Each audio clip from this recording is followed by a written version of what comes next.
quarterback Rob Johnson out of known passing situations when the Rams are going to blitz him. Well, we'll have the opening kickoff for you in just a moment. The Buffalo Bills and the St. Louis Rams on Fox NFL Sunday.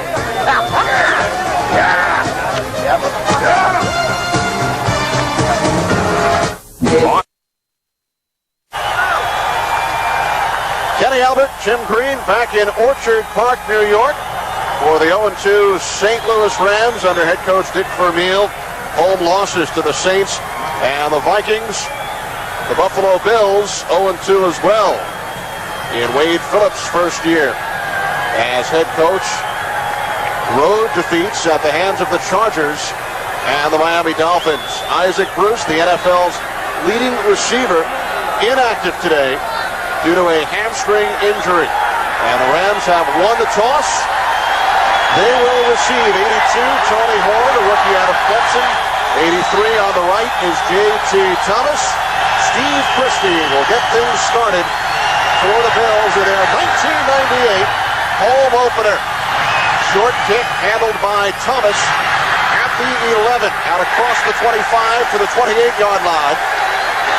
And that is where the St. Louis Rams will start their opening drive. Tony Banks, third in the NFL in yards passing over the first 2 weeks, behind only Steve Young and Glenn Foley, but he was picked off 4 times by the Vikings last week. Orlando Pace, one of the best, first overall pick in last year's draft.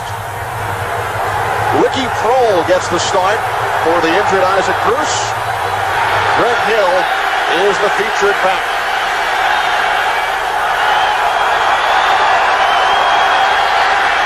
On first down, play action, and the pass is complete.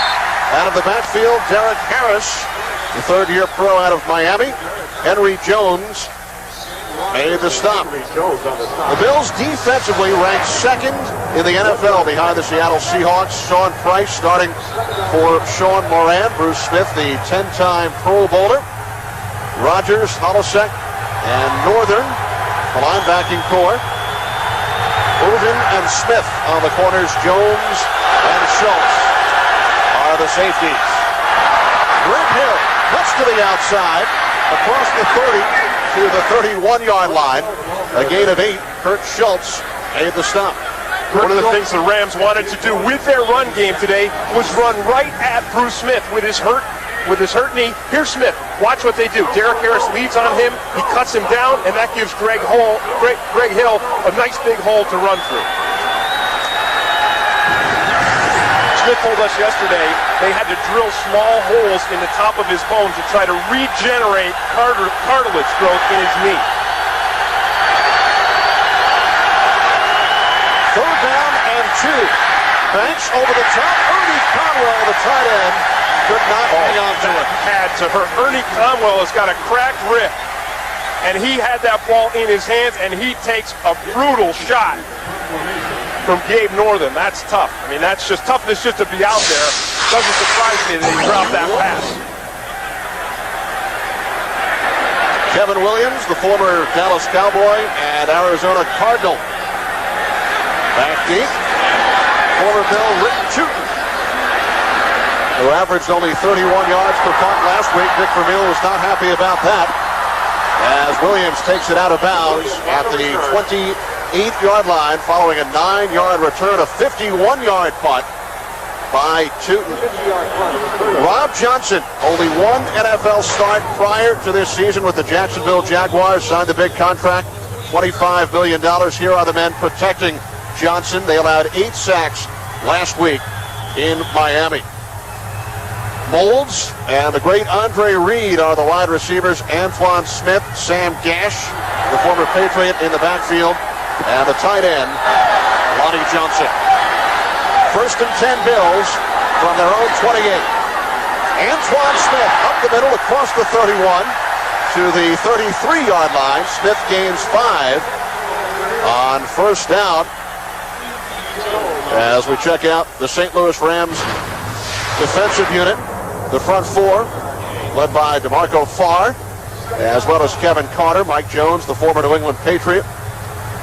Lorenzo Styles starting once again for the injured Roman Pfeiffer. Eric Hill, the ex-Cardinal, in the middle. And the Rams secondary, Toby Wright coming back from reconstructed knee surgery. On second down, Antoine Smith again. First down and more. Finally dragged down at the 42 by Todd Light after a 10-yard pickup. Kenny, Rams coming up with an 8-man front. They've got the strong safety, Toby Wright, playing right up here in the line of scrimmage. So he's ready to fill on the run. Watch the hole here by this Bills offensive line, and watch that block there by Sam Gash, the fullback. Beautiful blocking up front for the Bills so far. 2 run plays and a first down.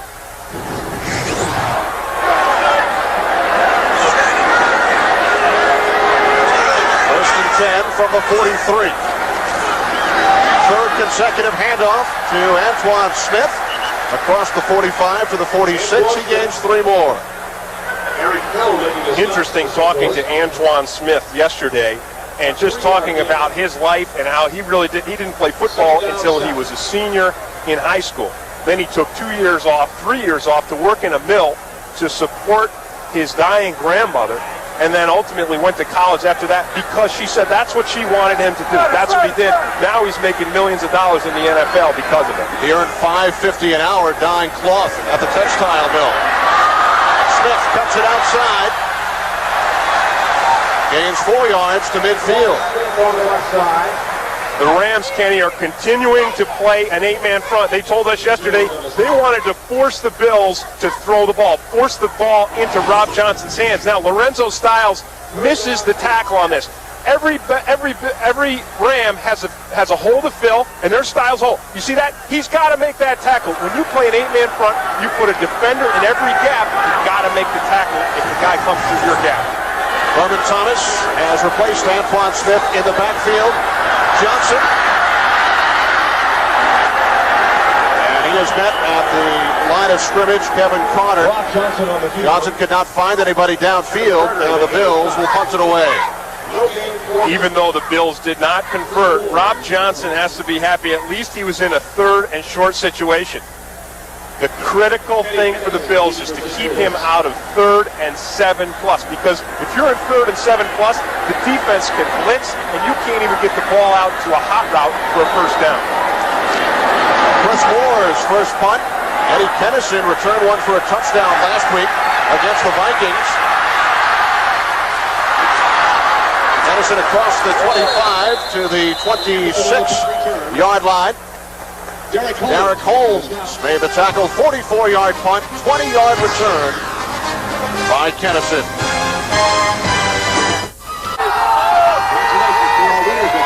Back at Orchard Park, New York, the Buffalo Bills and the St. Louis Rams scoreless in the first quarter, the 8th all-time meeting between these clubs. Bills have won the last 3. As the Rams start from their own 27-yard line. Rams have not scored a point in the first quarter of their first 2 games. Banks to the air on first down, looking for Ricky Kroll. Ken Irvin on the coverage. Boy, Ken Irvin has got to feel like you feel when you wake up on a snowy winter morning and you find out school's canceled, because he thought he was going to have to face Isaac Bruce all day long. Now, even though Ken Irvin was a teammate of Isaac Bruce in Memphis State, played against him day after day in practice, he knew that covering Isaac Bruce was going to be an awesome challenge. So it's going to be a little bit easier to cover Ricky Kroll than it was Isaac Bruce. Second and 10, and the quick slant, incomplete. Eddie Kennison dropped a couple of balls last week and could not hold on to that one. And Kenny, he dropped the same type of ball, the same type of square-in pattern. The ball's delivered there by Tony Banks, and Eddie Kennison has got to pull those in, especially with Isaac Bruce on the sideline. Eddie Kennison is the guy who's got to step up and replace him in that offensive passing game. You can't replace a guy when you're dropping the ball. Tony Banks told us yesterday Kennison's great once he gets the ball in his hands. That's right, and those guys are good friends. And even Tony Banks said, "Hey, I got to get on Eddie. If he can catch the ball, he could be a great one." 3 wide receivers, 3rd and 10. Banks throws it away. Under pressure from Marcellus Wiley, and the Rams once again go 3 and out. One thing you'll hear, you talk about Marcellus Wiley. the Buffalo Bills defensive line. They like to rotate those guys in and out of the game. It keeps them fresh. It gives them a good pass rush a lot of times with just 4 guys in the game so they don't have to blitz. Kevin Williams awaiting Rick Tootin's punt. Tootin back at his own 15. Williams from the 22. Penalty marker on the punt. As Williams cuts to the outside, across midfield, forced out of bounds by the punter, Tootin. A 52-yard punt, a 30-yard return, and a penalty marker. Now there's a flag down on the field, and there's a hat down on the field, and when the hat's down, that means that someone was out of bounds. 52-yard punt. And it could go either way. Either someone hit someone out of bounds, or someone didn't try to get in bounds. The hat's out of Soon bounds. enough. The hat's definitely out of bounds. But the hat goes down when somebody goes out of bounds. Tony Correnti is our referee.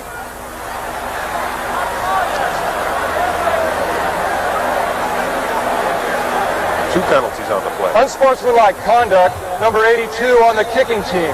This penalty, by rule, is declined. That's Tony Horn. Holding.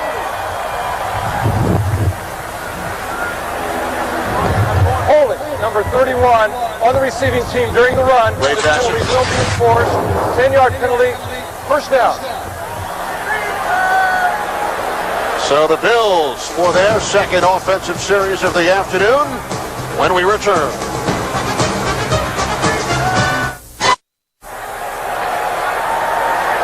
No score, just over 5 minutes gone by in the opening quarter. Bills first and 10 from their own 31-yard line. Johnson to the air on first down. Again, can't find anyone. He takes off, has the first down and more in Rams territory.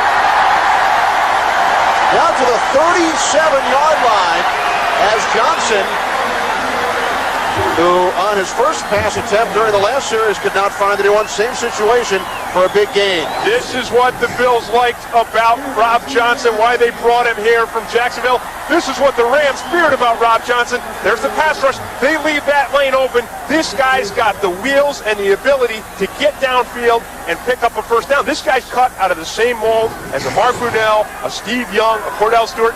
He's got the legs to pick up a first down on the ground. A 32-yard gain by Johnson. I got to tell you, Kenny, so far, this Bills offensive line has answered the bell because they came into this game, and we talked about it right in the opening. They came into this game just a group under fire. Lots of penalties, offsides things, mental mistakes, giving up sacks. So far, Johnson's had great protection. I mean, the Rams rushed 5 on that scramble. They gave him an iron wall, and they've opened it up to the run game, too. Antoine Smith's got about 26 yards and 5 carries already. Second and 6. Smith to the outside. Another Bills first down as Todd Light grabs him out of bounds after a gain of 13. What an impressive run by Antoine. This is the kind of run that you see Thurman Thomas make. You think of Antoine Smith, you think of a straight-ahead guy. He's a big physical guy, but he sees somebody in the hole, watch him make this cut. Beautiful cut to the outside, and then he's a big guy, but he's got the speed to beat Toby Wright to the corner and pick up a first down. 39 yards on 6 carries for Smith. Here's Thurman Thomas. And he's met after a short game by a trio of St. Louis Rams. I thought after watching film on these guys all week that we were going to see more of Thurman Thomas, that the Bills needed to use more of Thurman Thomas, because it looked to me that Antoine Smith was more of a guy that would run to the hole. And the holes weren't there. The offensive line wasn't opening up holes. Thurman Thomas had more success last week than Antoine Smith because he was cutting it back against the grain of the defense. But so far today, the holes have been there, and Antoine Smith, you might as well leave him in the game. Second down and 9 from the Rams 19. Johnson's first pass attempt complete. Down to the Rams 13-yard line. Andre Reed for a gain of 6 yards. Kenny, we talked about this offensive line. We talked about the protection. Rob Johnson sacked 8 times last week. Not sacked so far, but one of the things they wanted to do to help him not be sacked was to run little short patterns like this. So instead of Andre Reed running downfield on a 9 on a go route, just hooked up short, they get a quick pass, Rob Johnson sets up, boop, ball comes out, line does their job, everybody's happy.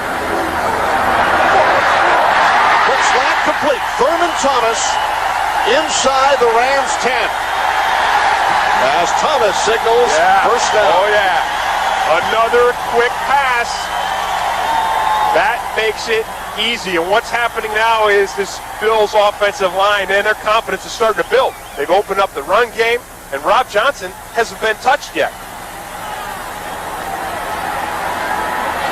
Bills have had trouble scoring in the first quarter last season, as well as the first 2 weeks this year. Only 19 first quarter points in their last 18 games. First and goal from the 8. Antoine Smith. Good second effort. Toby Wright could not bring him down initially, as Smith picks up 4 more yards. Well, this is what you'd expect. You know, going back to the Rams and this 8-man front, Toby Wright is the key. He's the safety that has to come up and play like a linebacker, and that's what he does. He fills the hole here, he comes up, and he makes the hit. He stops Antoine Smith, not in his tracks, because again, Smith's a big, powerful guy, but as Toby Wright made the tackle, the last time we saw Lorenzo Styles come up into the hole and miss his tackle. Second and goal, play action, Johnson, touchdown! Sam Gash!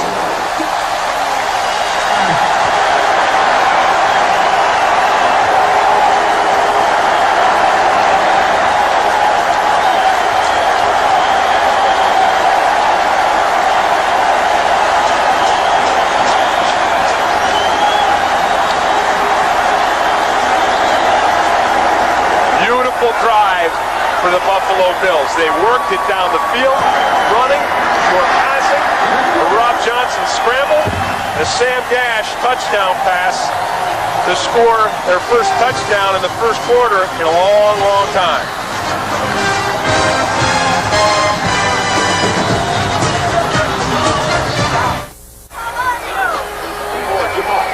Steve Christie to kick off. Deep for St. Louis. Sam Gash with the touchdown for the Buffalo Bills. Bills on top, 7-0. And the first points scored by the Buffalo Bills in the first quarter this season. This is J.G. Thomas. And he is stopped shy of the 20-yard line. Marlo Perry. So the Rams, who have gone 3 and out on both of their offensive possessions so far in the first quarter, have fallen behind 7-0.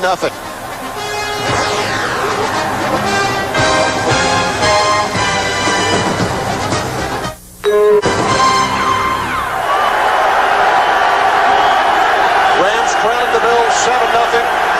First and 10 from their own 20-yard line. Greg Hill to the outside. Forced out of bounds at the 25-yard line by Kurt Schultz after a gain of 5. That's a tough way to get forced out of bounds, too. And he took a hit. A 6-yard Jonathan gain. Linton, one of the Bills' special team guys, limping off the field. Boy, Schultz really hammered that last play. That's why they call Kurt Schultz the wrecker.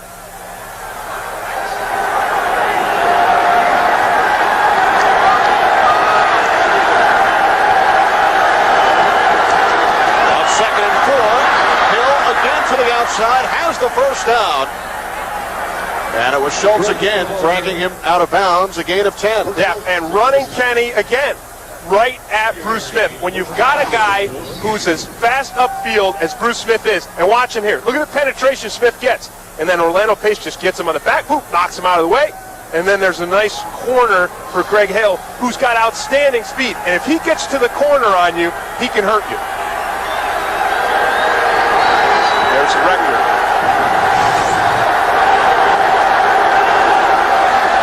From the 36, Hill this time up the middle. He told us last night, Tim, he actually enjoys taking it straight up the middle because it is the shortest distance, as you know, between 2 points. Yeah, that's what he reminded us of. And he said his grandmother always says to him, "Hey, Greg, how come they're always saying to you, calling you an outside runner? I thought you liked to run inside."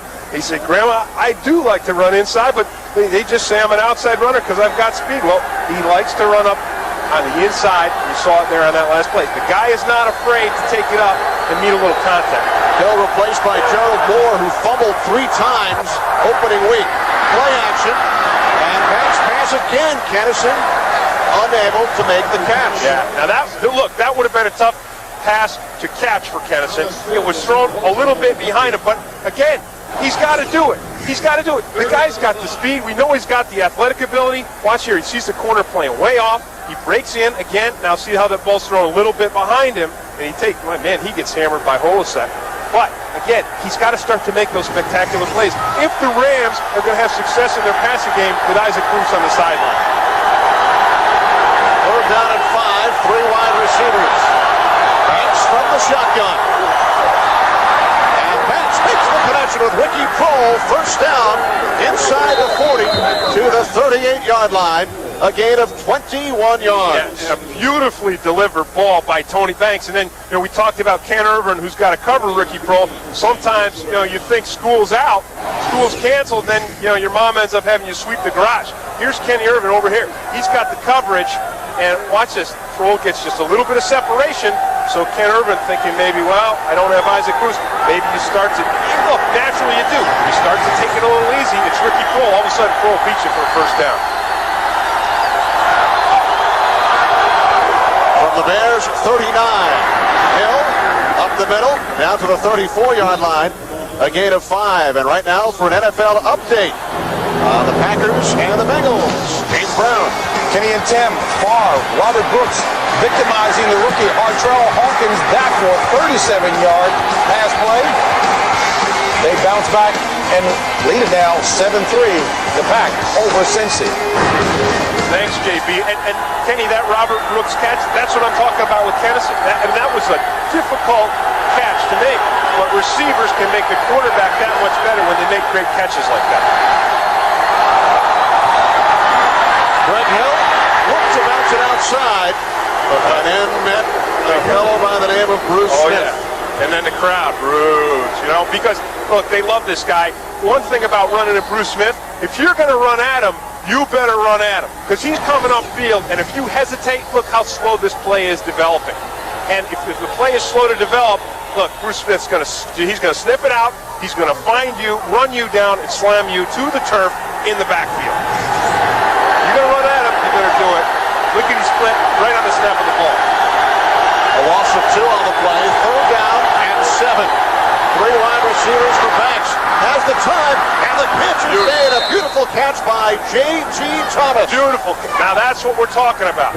That's what Tony Banks needs. And look, if Eddie Kennison isn't going to do it, J.T. Thomas has to. Because this ball is thrown behind J.T. Thomas. No doubt about it. You're going to see Bruce Smith. Watch Smith. He gets raced right around the outside. Remember, Kenny, you talked about him not being able to turn the corner? Look at that. That ball is thrown high and behind J.T. Thomas, but he brings it in. That's what Tony Banks needs. He needs those receivers to help him get the passing game going. 17 yards on the play from Banks to Thomas.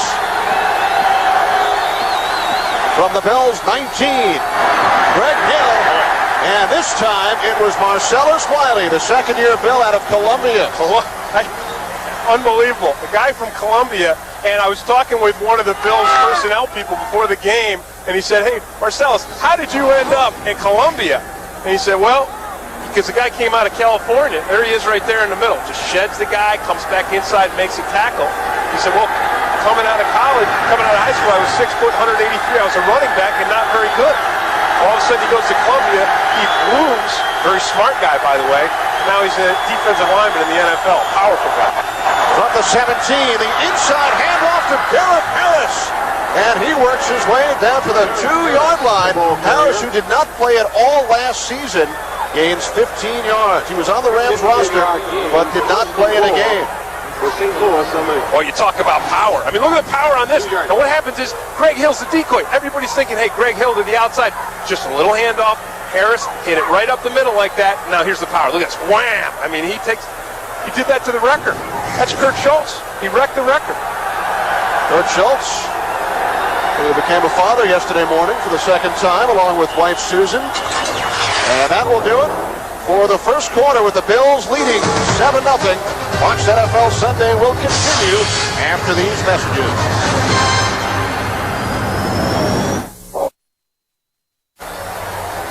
On a 5-yard touchdown pass from Rob Johnson to Sam Gash, Bills lead the Rams, who have now been outscored this season in the first quarter 35-0, but right here, first play of the second quarter, they're on the Bills' 2-yard line. Knocking on the door after a beautiful run up the middle by Derek Harris, the fullback. Triple tight end set, and Hill tries to go over the top, and is forced back. Now, Greg Hill, this is new territory, because he came from Kansas City, and anytime they got even close to sniffing the goal line, he'd come out, Marcus Allen would go in. You know, and he told us yesterday, hey, I am so happy to be in a situation with the team where I don't come out once we get into the red zone. Well, now he's finding out a little bit about the red zone, and it's not always as easy as it looks. Marcus Allen made it look easy. Again, a triple tight end set. Derek Harris, the fullback, along with Greg Hill. Hill this time cuts to the outside, turns the corner, and is thrown out of bounds by Sam Cowart, the second-round draft pick from Florida State. Talk about speed of a linebacker. Man, watch the speed here. Greg Hill's a 4-2 guy. He's a guy who can really take it to the outside. Now, look, this play's supposed to go up the middle there, but he sees there's no place to run. Greg Hill does what he does instinctively. Watch Cowart. Look at that. He runs him down, and then he heaves him out of bounds before he can get that ball over the end zone.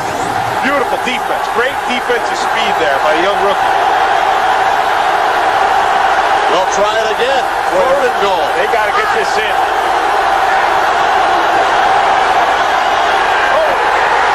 Good guy got him.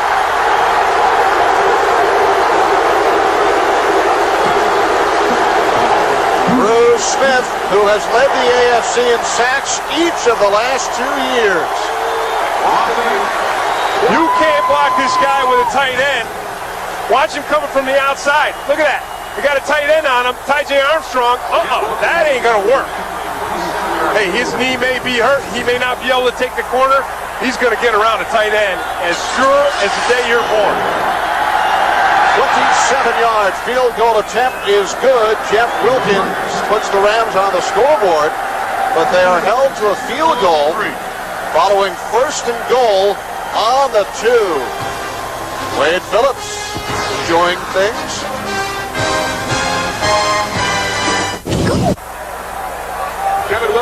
Goal line stand by the Buffalo Bills defense, holding the Rams to a field goal.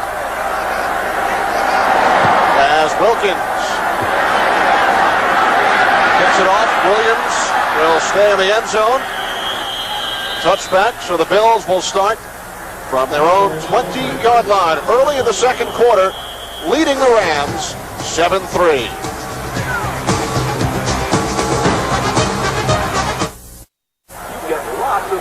Buffalo Bills leading the St. Louis Rams by the score of 7-3. Early second quarter. This week on Fox Saturday Baseball, the regular season comes to an end as the Mets face the Braves and try to get into the postseason, while Sammy Sosa and the Cubs will take on the playoff-bound Astros, plus other action with playoff implications. That is next Saturday, Fox Saturday Baseball. We will also bring you Mark McGuire's at-bats live during the Expos and the Cardinals. Antoine Smith on first down for a gain of 3. I'll tell you, talk second down, Smith's limping a little bit. Now, he hurt that ankle last week against Miami. He had that thing twisted, got some treatment on it this week, and now you're seeing him limp a little bit. That's not a good sign.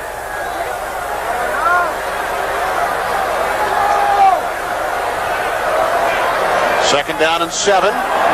Johnson rolls to his left and then finds a receiver, Eric Moulds, at the 36-yard line, a gain of 13, forced out of bounds by Dexter McLeod. I like that play. You know, if you got a guy like Rob Johnson, who's got the ability, and we saw him on that beautiful scramble play to set up the Bills' first touchdown, if he's got feet like this, hey, run the bootleg. There it is. Fake it, fake the toss to the other side, put Sam Gash out in front of him for a little blocking, and there's Eric Moulds getting himself wide open against McLeod.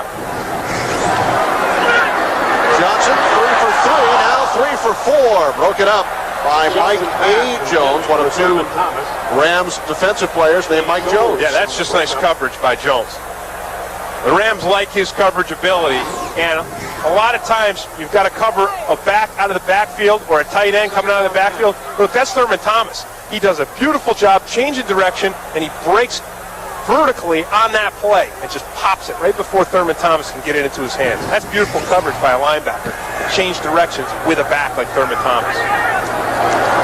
2nd and 10, the pitch back to Thurman Thomas.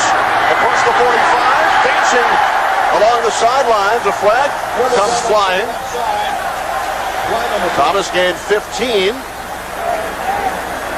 As we check in once again with Tony Correnti, who will huddle with his fellow officials, and it looks like holding against the Bills.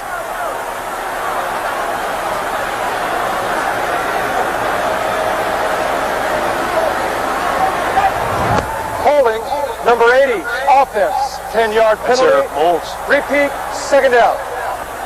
The Bills like to use their wide receivers to come in on these run plays and do some blocking. He's complaining about it because, half the time, it seems to me, when a holding penalty is called, half the time they're holding, half the time they're not. And there's about 100 other times during the game when guys hold and it never gets called at all. It's too bad because the Bills do a nice job of getting the corner here. There's Moulds right there.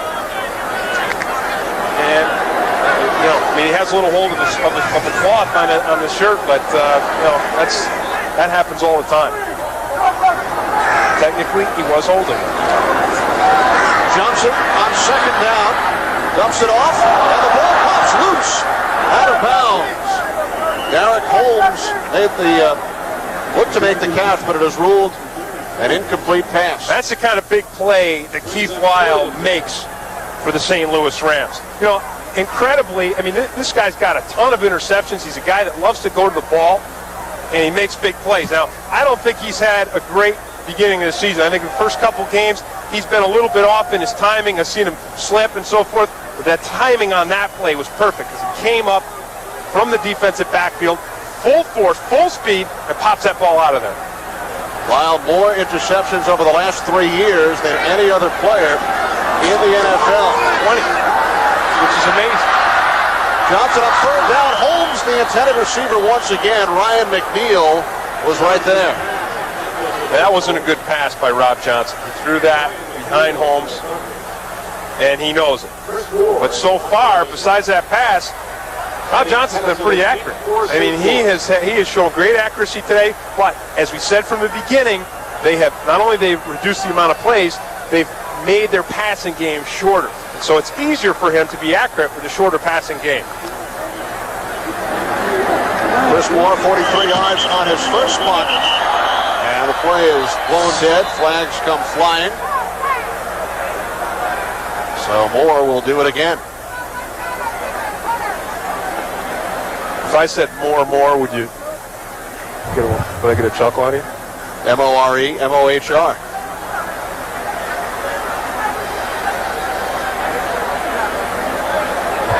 Delay of game, number 47, defense, made a move trying to coax the offensive team into a false start.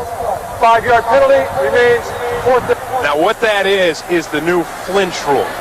Okay, so defenders are not allowed anymore to get up to the line of scrimmage and flinch to try to make the offensive guy jump.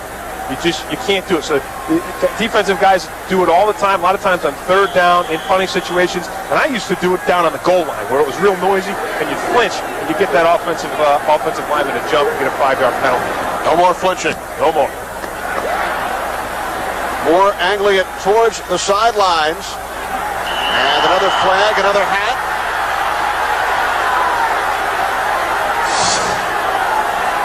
"46 yards on the punt by Moore.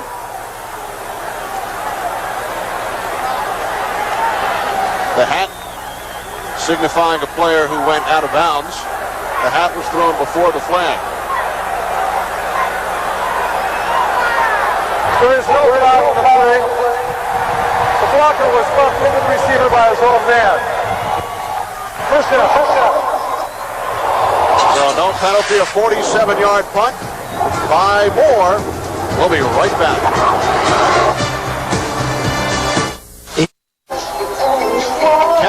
Jim Green back at Orchard Park, New York, where the Buffalo Bills lead the St. Louis Rams by the score of 7-3. And the Rams will start from their own 13-yard line. Head coach Dick Vermeil called the offensive plays last week, but this afternoon it's Jerry Rome, the offensive coordinator. Yeah, Jerry Rome calls the plays from the box. He calls them down to Kurt Warner, the third-string tight end, and then Kurt Warner uses the helmet headset and gets it into Tony Banks.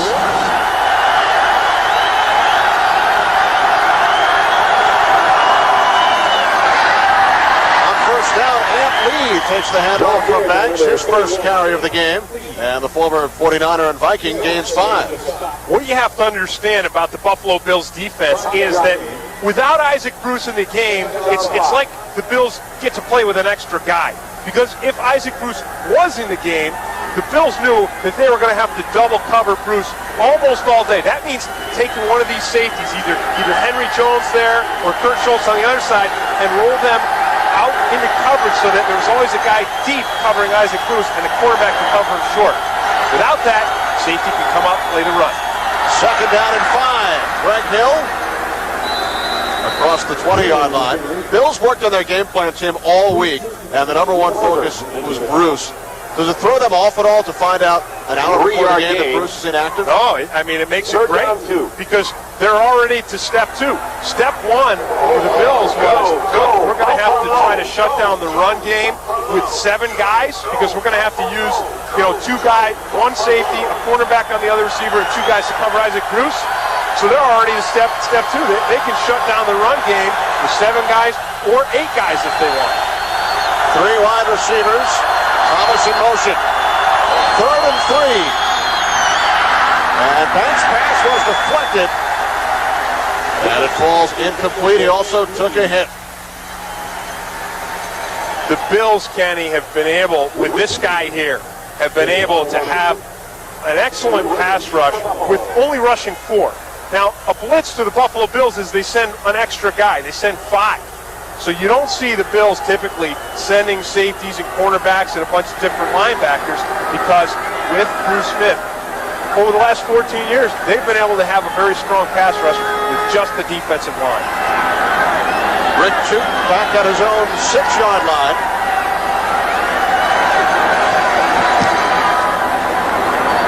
Good kick. Forces Williams all the way back to the 21. Williams across the 35, out of bounds at the 37-yard line. A 59-yard punt by Chooten, 16 on the return.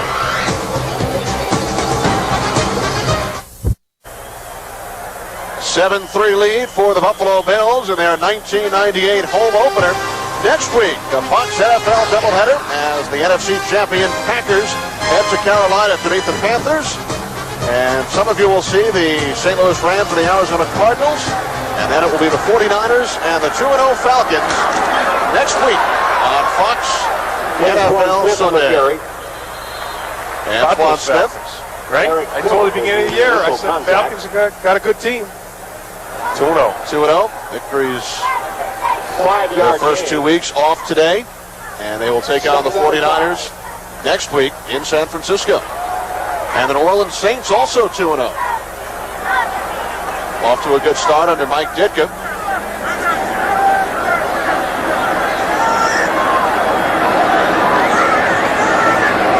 Lonnie Johnson, the tight end, in motion.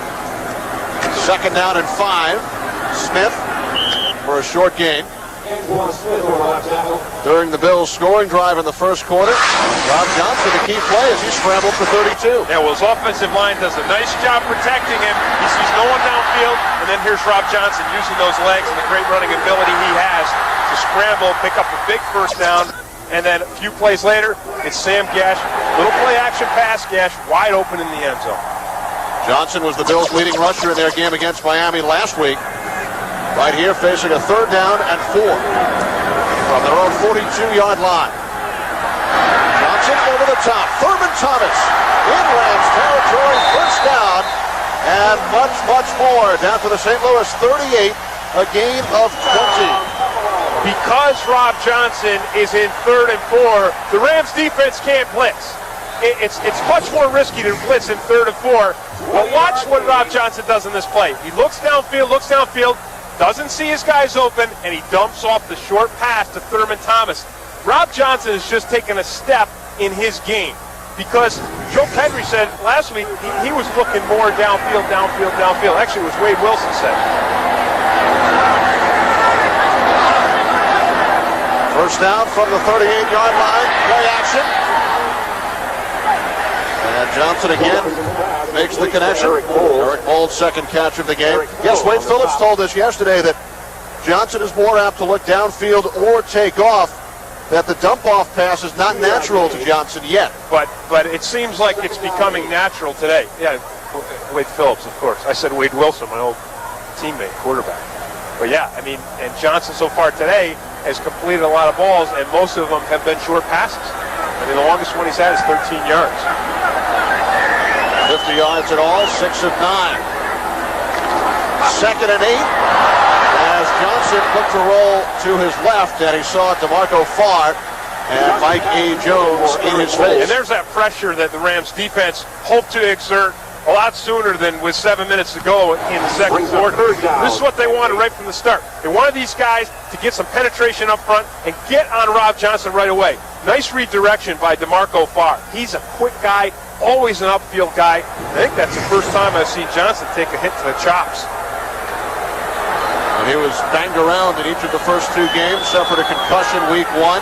He's still wearing bandages on his hands and legs yesterday. Yeah, he looked like he came out of the hospital ward when he came in to meet them. Johnson looking for Eric Bould's off his fingertips.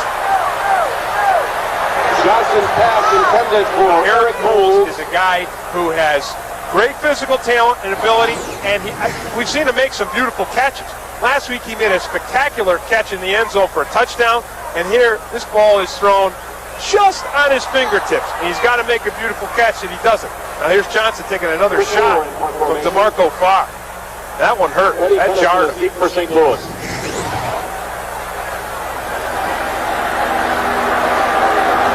On 4th down, Moore standing at midfield to try and keep it from entering the end zone.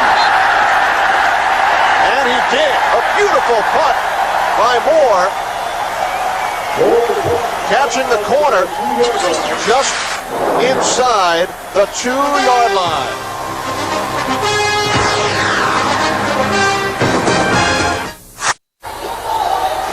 Back in Buffalo, Eric Smedley is the gunner. His job is to get downfield and knock this ball out of bounds before it goes into the end zone. He doesn't knock it out of bounds, but he's there to kind of make the call or help the official make the call. Ball didn't need any help. No. It bounced out on its own. So the Rams start from their own 2-yard line.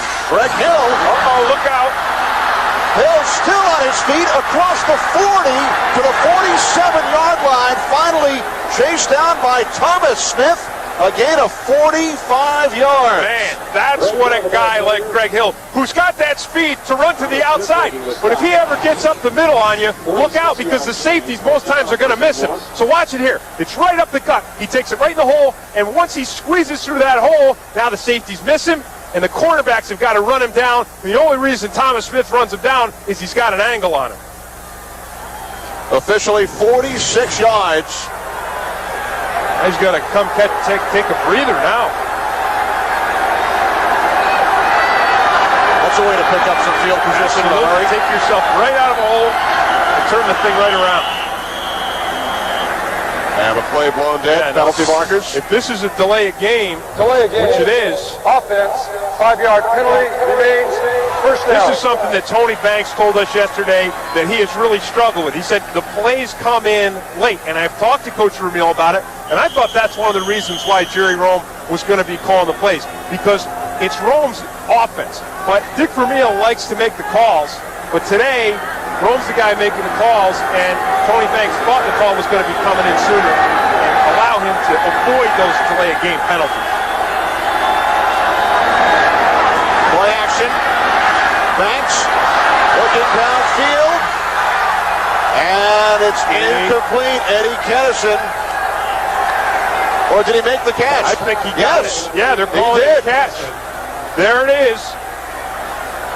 So Kennison this time did hold on. And I'll tell you what, it's not a beautiful pass. Watch Kennison, watch the separation Kennison gets on Thomas Smith. Look at this, puts a move. Now here's where Kennison's strong. Look at that speed. Look how much he's got him beat by. He's got to slow down and then battle for that ball. That's the kind of catch I was talking about. We said it in the beginning. Eddie Kennison's got to make those kind of catches, and if he does, he's going to open up this Rams offense. He just opened it up.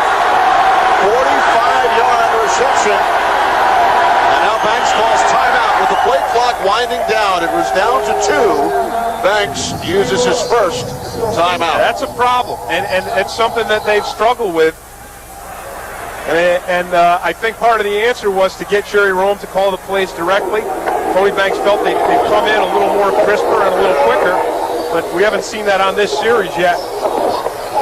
The Rams started from their own 2-yard line, but 2 huge plays. The longest run of Greg Hill's NFL career, 46 yards. And right up the middle, too. Up the middle, and then a 45-yard connection from Banks to Kennison. And I love the way Kennison fought for this ball.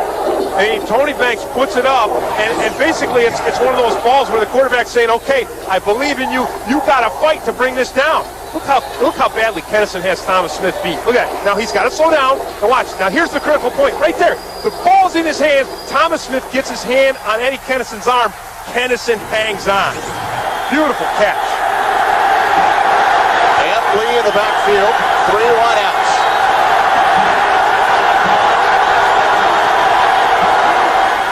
Greg Hill.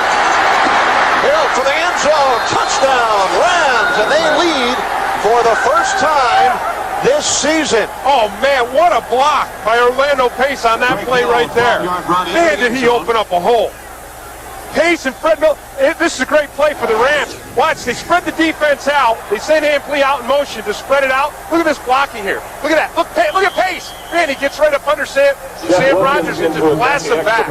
Then great speed and acceleration by Greg Hill. Straight up the field. Hey, Greg, we're not calling you an outside runner anymore, man. We see some beautiful runs right up the pipe.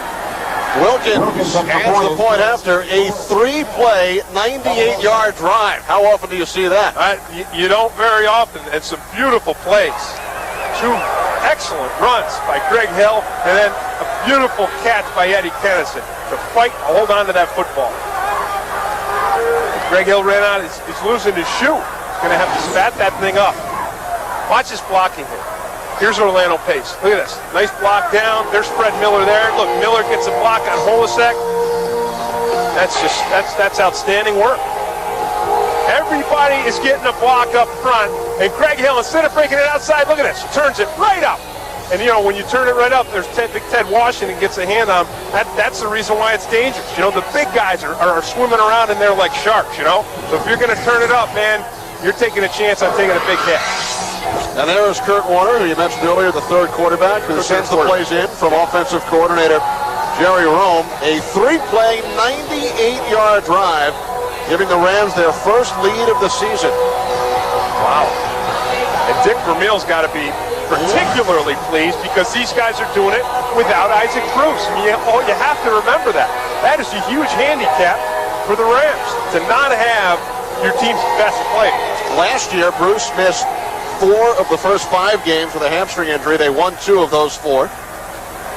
And they lead right here, 10-7. Dick Vermeil's got to be listened to his players. His players said, we need to cut back on practice time. Vermeil said, hey, I believe in my guys. I trust them.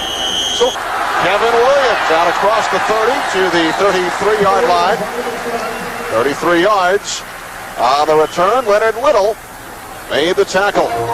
Well, Tim, tonight, the best night on television begins with an all-new World's Funniest, followed by an all-new Holding the Baby, and the Simpsons season premiere. Then it's a battle of the sexes on that 70s show, followed by the X-Files, Tim's favorite. It all starts tonight at 7, 6 Central on Fox. Oh, yeah, the X-Files. And, of course, you live in nearby Syracuse. You'll be home in time. Yeah, I will. Won't even have to use the VCR tonight. First down Hills from the 33, and Johnson is clobbered by Kevin Carter, his second sack of the season. Man, Kevin Carter mauled him, too. You know what surprises me about that play? Is Kevin Carter comes untouched. And the Bills told us yesterday, look, we got to have not just one guy, we got to have 2 guys on Kevin Carter. big smile on Kevin Carter's face. Look, the guy's got size, the guy's got speed. Look at this here. Nobody touches him, and he comes unencumbered, wham, and just sends Rob Johnson right to the turf. That hurts. And a correction, Tim, it's Carter's third sack of the year, second today. He was credited with the sack when Johnson took off in the first quarter and was stopped just shy of the line of scrimmage. Again, yeah. Johnson under tremendous pressure. And I think, again, Kevin Carter was the guy who got that ball and knocked it down. You know, Kevin Carter, he's a Bruce Smith type of guy.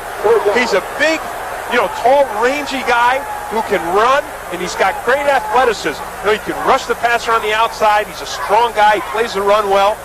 And whenever you see a defensive end just get his hand up there at the last second, swat the ball down, he's got great athletic ability. Bruce Smith does that. Dick Vermeil last night referred to Kevin Carter as a sleeping giant. Yeah. He's awake today. 3rd and 17. 3 wide receivers for the Bills. Johnson dumps it off. Thurman Thomas. Thomas cutting down the sidelines. Forced out at the 47-yard line, and he picks up the first down. He needed 17. He gained 21. Wow. I got to tell you, I want you to watch the relentless blocking on this play by Reuben Brown. There's Brown, 79. Watch what he does on this play. Look at this. Bang. He gets into the linebacker. Bang, bang. He never stops blocking. And that's why Thurman Thomas is able to pick up that first down. A lot of times, big offensive lineman gets out there, gets one little knock on a guy, and stops. Reuben Brown kept going. He was responsible for that first down. Johnson over the top. And the catch is made by the tight end, Jay Riemersma, into St. Louis Rams territory. And a scuffle. Flags come flying. Riemersma also lost the football, but the question is, was he down?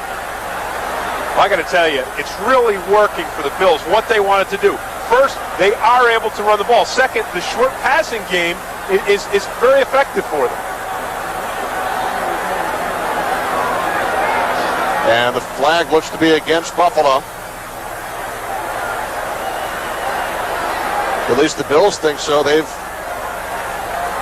got about 20 yards back for the huddle. Personal foul, unnecessary roughness, number 17, offense.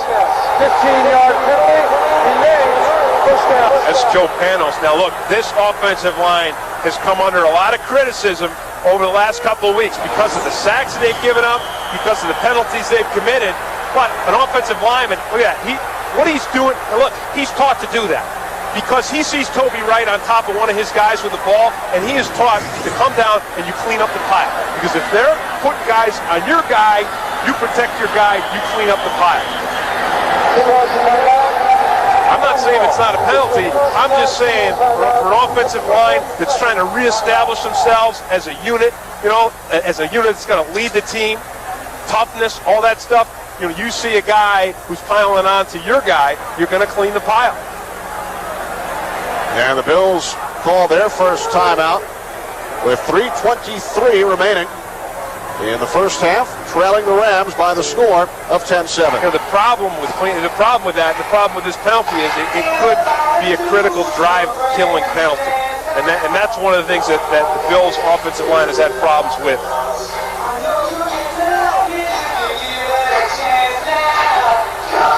We shall see. Coming up on the Visa Halftime Report, JB, Terry, Howie, and Chris with scores and highlights from around the National Football League. And our Fox Sports ticker will bring you up to the second stats. That's all coming up on the Visa Halftime Report. And we will also update you on the status of Mark McGwire as he looks to add to his home run total. Johnson to Andre Reed, met immediately by Dexter McCleon. Reed's second catch today, a gain of 6. And again, it's that short passing game that they're trying to establish and really let Rob Johnson grow slowly. It was interesting talking to Wade Phillips yesterday and a lot of people say, how could you pay $25 million for a guy who really isn't that proven? He said, well, hey, look what the Colts did, look what the Chargers did. They're paying guys tons of money coming out of college. This guy had more experience and more success in the NFL than either of them. Eric Bowles makes the catch at the Rams' 42-yard line, ripped up by McLeon. And that's another reason why they paid Rob Johnson the big money, why they gave him the $25 million contract, because that's what he can do. Right there on that play, he throws the ball with great accuracy. But he should, right? I mean, he grew up, his dad is a quarterback's coach, so he grew up right from the get-go. He always knew how to throw the ball, always knew the correct way, the correct steps, how to read defenses, all the techniques he learned from his dad. Dad Bob, a high school coach in Southern California.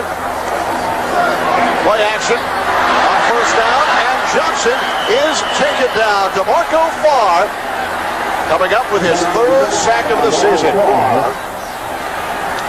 And what happens when Kevin Carter becomes the focus of your concentration as an offensive line? This guy becomes very dangerous, because look at Farr right there. He's got one guy to beat. It's Joe Panos, and he goes right by him with his outstanding quickness and comes up with a big sack for the Rams. And we have hit the 2-minute warning from Orchard Park.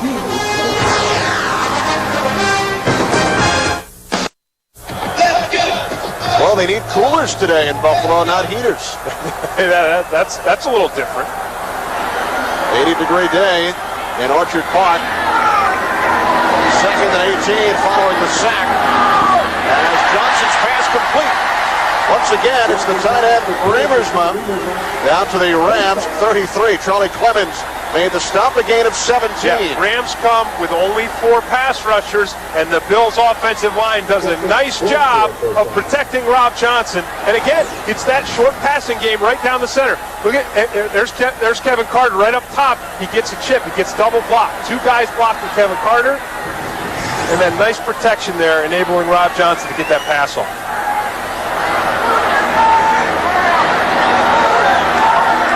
Third down and 1. Antoine Smith. Oh, what a second effort. What a second effort on third and 1. Wow. How about that? He looks like he's shaken up. It looked like he would be hit for a loss, which would set up fourth down, but instead Smith what a gains beautiful 6. run. Does that surprise you, though? I mean, a guy that takes 3 years out of his life to work in a mill to take care of his grand. Look at this. Look at this. Just won't stop. Just keeps going. Banged around, knocked around, picks up a key first down. Look at this. Wow, look at this effort. Man, that's the stuff you love about this game, the National Football League. Johnson to Sam Gash. Whoa, inside the 10 to the 8. How about that? How about those last 3 yards? I'll tell you what, this Bills team is playing inspired, tough, hard-nosed football. 17-yard gain. With under a minute remaining. It's just a little bootleg play. It's the same play they ran earlier. Rob Johnson delivered the ball down the field. This time he delivers it to Sam Gash on the underneath pattern. But I just love Gash's second effort. Watch it here. Okay, so there's the bootleg. He fakes the pitch the other way and then just dumps it, boom, right off to Sam Gash. Watch this here. Gash has got 1 guy, 2 guys. Look at this. Whoa, driving, churning. 2-3 extra yards. It's like it's life and death for this guy. That's the thing you got to have out of a fullback. For a fullback, every yard you've just got to fight and scrap for it. Curtis Martin gained 1,000 yards 3 seasons in a row in New England, thanks in large part to the blocking of Gash. Yeah, and so far today we've seen him do some nice jobs catching the ball and then running after the catch. Bills have called their second timeout with 57 seconds remaining. Second quarter. First and goal from the Rams' 8-yard line. Bills took a 7-0 lead. Rams have scored 10 consecutive points.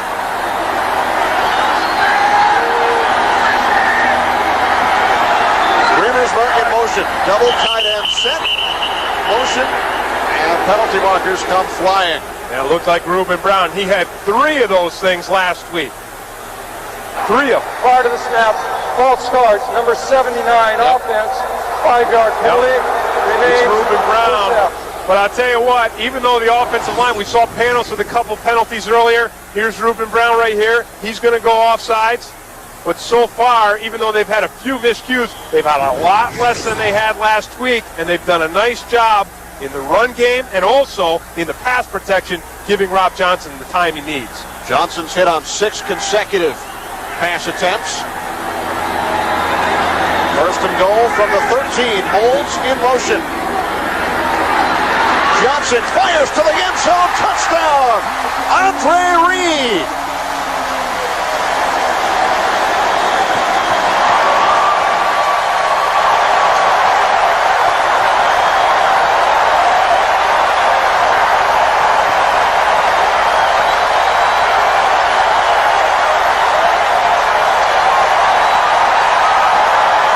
Some good football right there for the Buffalo Bills. We saw good football by the Rams. Now we're seeing good football right back at you by the Bills.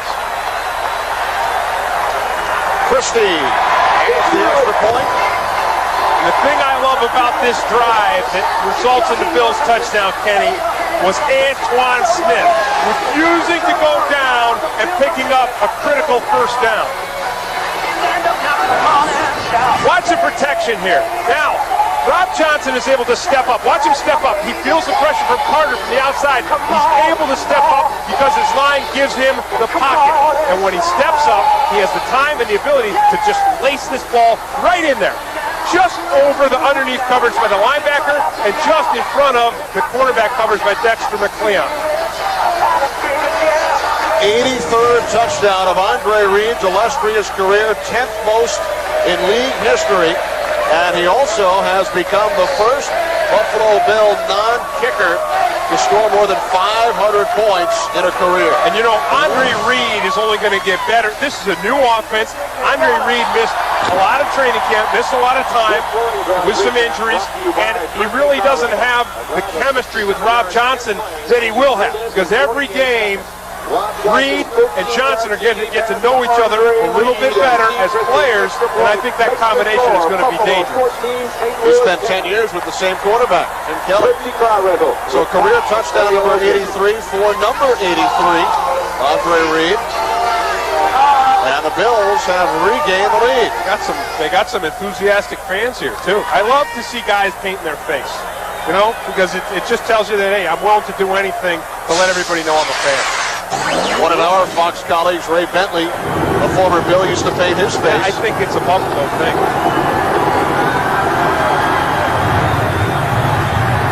Tony Horn down to one knee. So the Rams with 52 seconds to try and drive 80 yards. They trail by 4. Tuesday after an all-new King of the Hill, it's the new series Costello plus an all-new Guinness World Records prime time. Fox's night of new episodes starts Tuesday at 8, 7 Central on Fox. And that Guinness World Records, that's Chris Collinsworth, right? He's got that show. JB's got the World's Funniest on Sunday nights. Collinsworth's got Guinness. Joe Buck's got a show. Ripley's, believe it or not.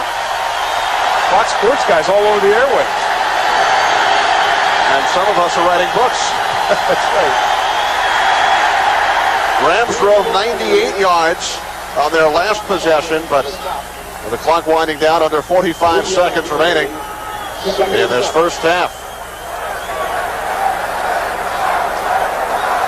Take a look at the two quarterbacks.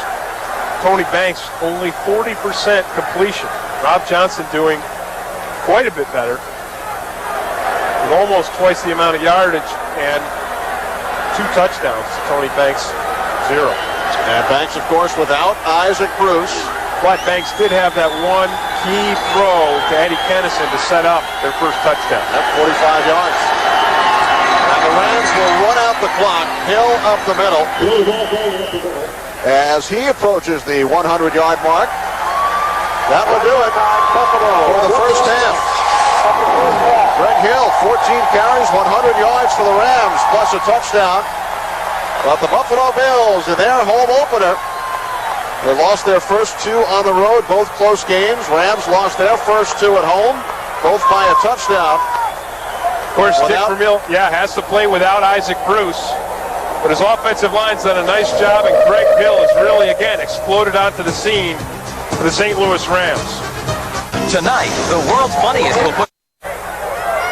Back at Orchard Park at halftime, a 14-10 lead for the Buffalo Bills over the St. Louis Rams. I'm Kenny Albert with Tim Green. And for Dick Vermeil today, Tim, no Isaac Cruz, out with a hamstring injury. The NFL's leading receiver, Greg Hill, however, more than compensating for the loss of Bruce. Well, we said right from the start that, one, the offensive line for the Rams was going to have to compensate. They were going to have to open up some holes, and they have. And then we said the other thing was Greg Hill was going to really have to run, and, man, he has run. Watch this here. Not just run to the outside with his speed, but right up the center. Nice blocking by the Bills line, and then breaks his back to the center of the field, accelerates downfield, caught by a defensive back with an angle on him. But again, here it is. Here's Greg Hill. Gets to the outside, but then he cuts it right back up to center for the touchdown. His career long, a 46-yard run, followed by the 12-yard touchdown run. Greg Hill in the first half, 14 carries for 101 yards and the TD. Tim, time now for our You Call It internet question from FoxSports.com. How many turnovers will the Rams have in the second half? They did not turn the ball over at all in the first half. Log on to www.foxsports.com to answer our You Call It bonus question. And Tim, our Ask the Pros question comes to us from Jim of Chester, Pennsylvania. And Jim would like to know what your take is on the way the Rams players have said earlier this week that Dick Vermeil works them too hard with 3-hour practices. Well, I think what it was is not so much the players working them too hard, or Dick Vermeil working them too hard, but Dick Vermeil working them a little too long. And obviously the players were right, because even Dick Vermeil told us before the game in the Fox Watch that, yes, I think I was working my guys a little bit too long, and he actually cut practices back from about 3 hours to about 2 hours and 15 minutes. Now, it doesn't mean they're not working hard, because Dick Vermeil hasn't cut out a lot of the work, but he's doubled up some drills to get the players on the field and off the field so they're not standing around as long, getting their backs tight, things like that. Dick told us his UCLA team back in 1976 nearly revolted prior to the Rose Bowl, and they wound up upsetting number 1 Ohio State. So he has gone through a similar situation before. Kevin Williams stays in the end zone, so a touchback. Bills will start the second half from their own 20-yard line. Well, Kenny, I know we talked about the Rams and Greg Hill and the great running that he's had, but you got to look at the Bills too. Their run game has been excellent as well. Their offensive line has been very strong, not only to have 102 yards on the ground, but to give quarterback Rob Johnson the time he's needed to pick up 130 yards in the air, as well as 2 touchdown passes. Antoine Smith on the first play of the second half, a gain of 2 yards. And I think what we're going to see in the second half from the Buffalo Bills is more of the same. You know, more of that running game. Hey, they got over 100 yards in the first half. They're going to continue to pound away, pick up yards on the ground, keep Rob Johnson throwing those nice short passes. And then every once in a while, I believe we'll see Rob Johnson go up top.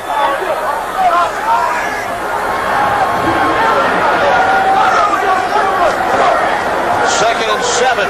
Johnson over the top, as you said, for the first down. It's the tight end, Lonnie Johnson, his first reception of the game. Lonnie Johnson is a guy who really has a tremendous amount of potential. You know, Wade Phillips talked to us about it yesterday. He said, look, the guy has everything, but he hasn't put it together consistently so far. He does on this play. Watch him break across the center of the field, right into the open spot, and make a nice catch from Rob Johnson. A gain of 10 on the play from Johnson to Johnson. And now Rob Johnson airing it out. Eric Moulds.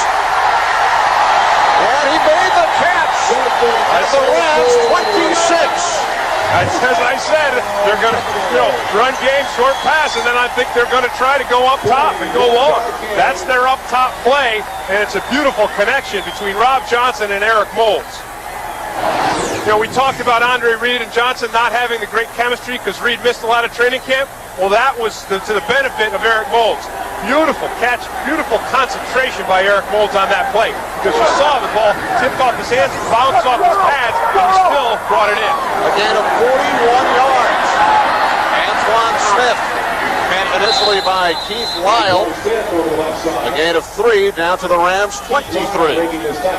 Well, I was a little worried about Antoine Smith, Kenny, in the first half when we saw him pick up that critical first down when they were 3rd and 1. We saw him battling, and then He got knocked out of bounds, got twisted up a little bit, but he looks like he's back to form.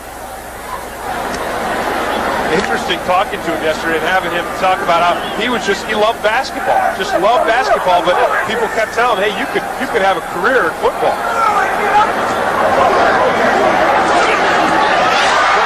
And Johnson makes the connection with Reed inside the 15.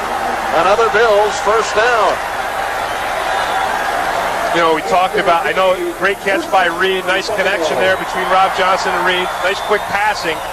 But Antoine Smith, again, sets up this play, so we see that he can not only run the ball with great determination, but he had a nice pickup on the pass blocking to enable Johnson to have time to throw downfield.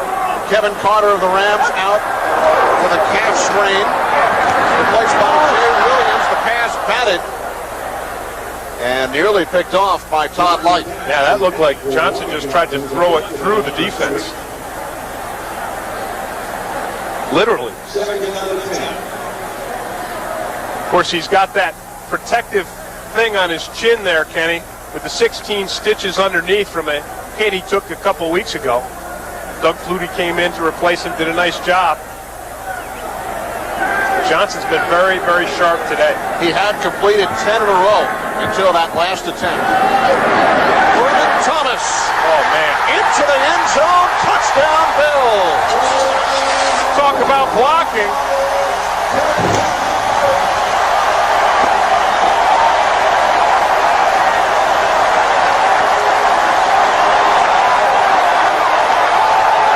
Beautiful blocking up front by the Buffalo Bills, by the line and Sam Gash. Watch it here. Lonnie Johnson gets his block. Bang! Sam Gash gets his block. John Fina gets his block. There's a body on a body for everybody, and the Rams defense is just open up like a sardine can. And Thurman Thomas, like Andre Reed earlier, goes over the 500-point mark. His first touchdown of the season, he had only one all of last year.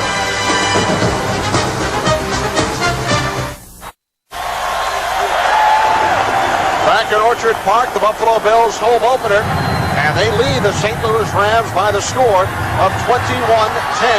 This is J.T. Thomas across the 20, and then he is forced back. Dan Brandenburg made the stop, a 24-yard return by Thomas. Kenny, let's go back and look at Thurman Thomas's touchdown run. I want you to watch the outstanding job of blocking. If we could stop this thing right here, look at this. You got a block here, a block here, a block here, right? And the inside is sealed off. Thurman Thomas just has a foot race to beat Keith Wild to the end zone, and he does. But man, it's just pretty blocking up front by that Bills offensive line. His 84th career touchdown. Rams first and 10 from their own 23. Thanks to Ricky Cole, bounces away, picked off by Kurt Schultz. The first turnover of the game, first interception of the season by Schultz. That one was a gift from heaven for Kurt Schultz. Pass delivered by Banks to Ricky Prohl, and it just bounced right up in the air, came down softly, right into Schultz's hands.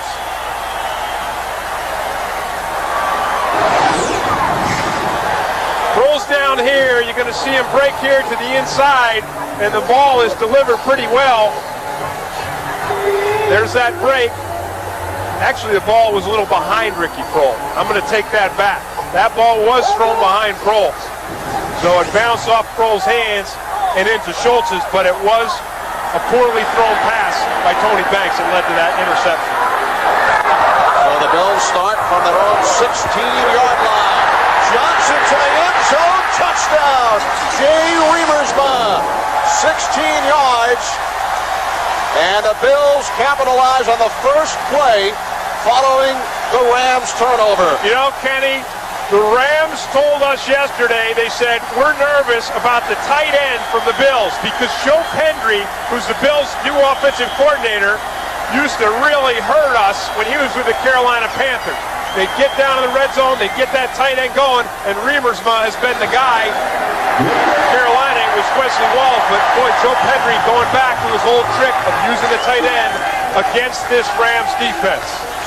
There's Rob Johnson's reaction with his third TD of the day. Steve's bad. Well, Kurt Schultz with the interception just moments ago. Held on to the football, perhaps a present for Daniel David Schultz, born at 11 yesterday morning. Kurt missed the team picture. He was at the hospital with White Susan. I think he'd rather have the ball from the big interception than the team picture. And here's J.G. Thomas once again. Thomas out to the 26-yard line. John Holisek made the stop. And this, Kenny, is where I think the Rams are going to miss Isaac Bruce the most. Because if you're the Rams and you're down by 18 points and you've got Isaac Bruce, that's not that big of a deal. But without Isaac Bruce, man, the pressure is really on Tony Banks and his other crew of wide receivers to start stretching the field, get downfield, get them some points back into this game. There's Isaac Bruce on the sideline. Tony Banks only 4 of 11 for 83 yards and 1 interception. Play clock winding down. Greg Hill, who is already over the 100-yard mark, his 4th career 100-yard game, brought down by Holisek after a gain of 9. And that's more nice blocking up front by Orlando Pace and Fred Miller. Again, going at Bruce Smith. You saw Bruce Smith shoot into the backfield on that last play, and he ran right at him. They just kind of ignored him, ran past him, and Pace and Fred Miller, some big-bodied guys. If these guys get it together and get in sync as they're starting to, man, they can move some guys out of the way. Look at these 2 big hogs up front there. There's Bruce Smith. He's left in the backfield. But look at those guys block. Wham! They get their bodies on the linebackers, get them going backwards, and Greg Hill's able to get pretty close. Actually, he's able to He got it with the extension, did in fact pick up the first Look down. at the size of these guys. I mean, these guys have got that's a lot of mass right there. And they're good athletes, too. That's what everybody says about Orlando Pace. Bruce Smith told us yesterday, he says, look, this guy's going to be one of the great tackles to ever play the game. And it's because Orlando Pace is so big, but he moves like a smaller man. What did Dick Vermeil say? He's down about 311? 311, he lost 25 pounds. He's getting a little lean. And Banks forced to call timeout with the play clock winding down. It was down to 1. Early 3rd quarter, 28-10, Bills. Well, the Rams led this one 10-7. Bills scored 3 consecutive touchdowns on their last 3 possessions. 3 touchdown passes for Rob Johnson today, a career best.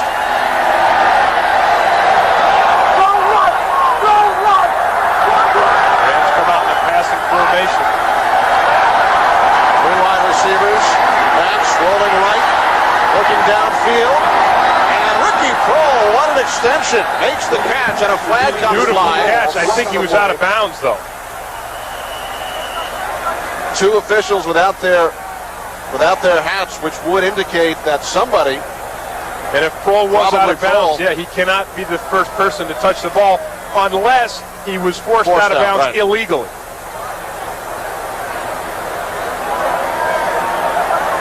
Either way, it was a beautiful effort by Ricky Prohl.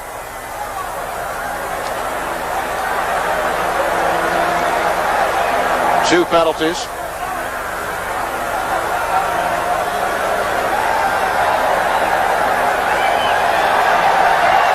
Here's Tony Correnti. Holding number 28 on the defense. Illegal touching of a short pass by a receiver was out of bounds, came back and touched the ball on the offense. These penalties offset.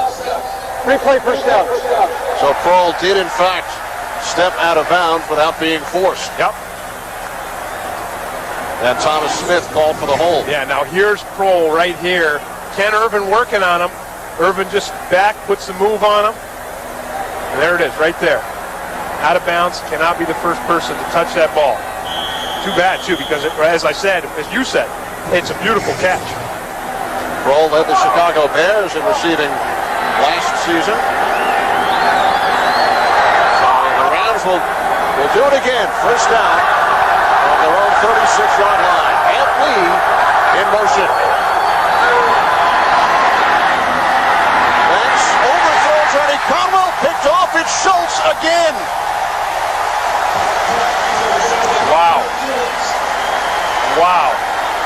Banks, with 4 interceptions last week,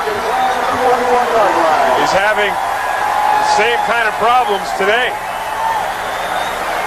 Banks has got a strong arm, and at times he throws the ball with great accuracy, but at times he also throws the ball with great inaccuracy. This is one of those times. Now he's got some pressure on him, but he lofts this ball right into Schultz's hands. Well, Schultz must be feeling pretty good. I mean, he has baby boy yesterday, and today he gets 2 interceptions. Both of them just dumped right into his hands. 1 football for each child. Must be living, man. Damn it. Antoine Smith out to the 45-yard line. There's Kurt Schultz, the record. He looks like a record, doesn't he? Look at that. He's got marks. He's got welts all over his head.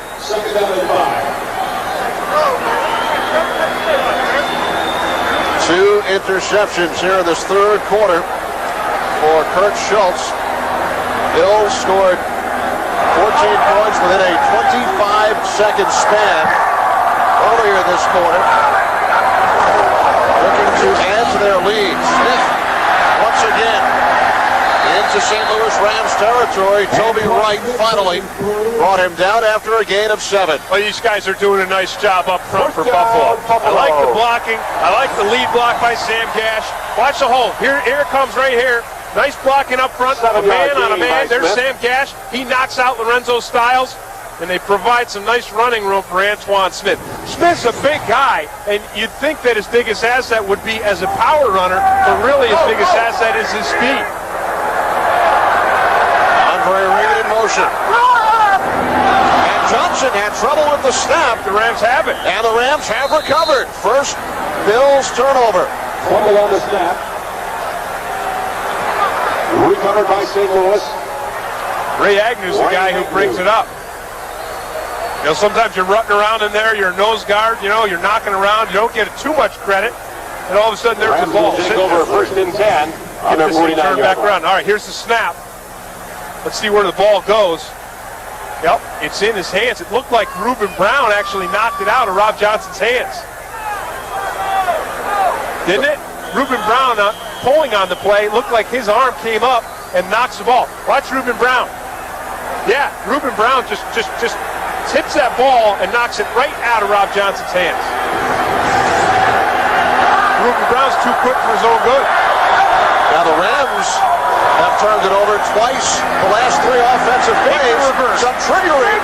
Yes, he'll fake the reverse. Yes, that was a beautiful play. Inside the 15 to the 10. Did you see that? Man, that was a nice fake. 41 yards for Greg Hill. Wow. A career day. And a spectacular play. How about this thing?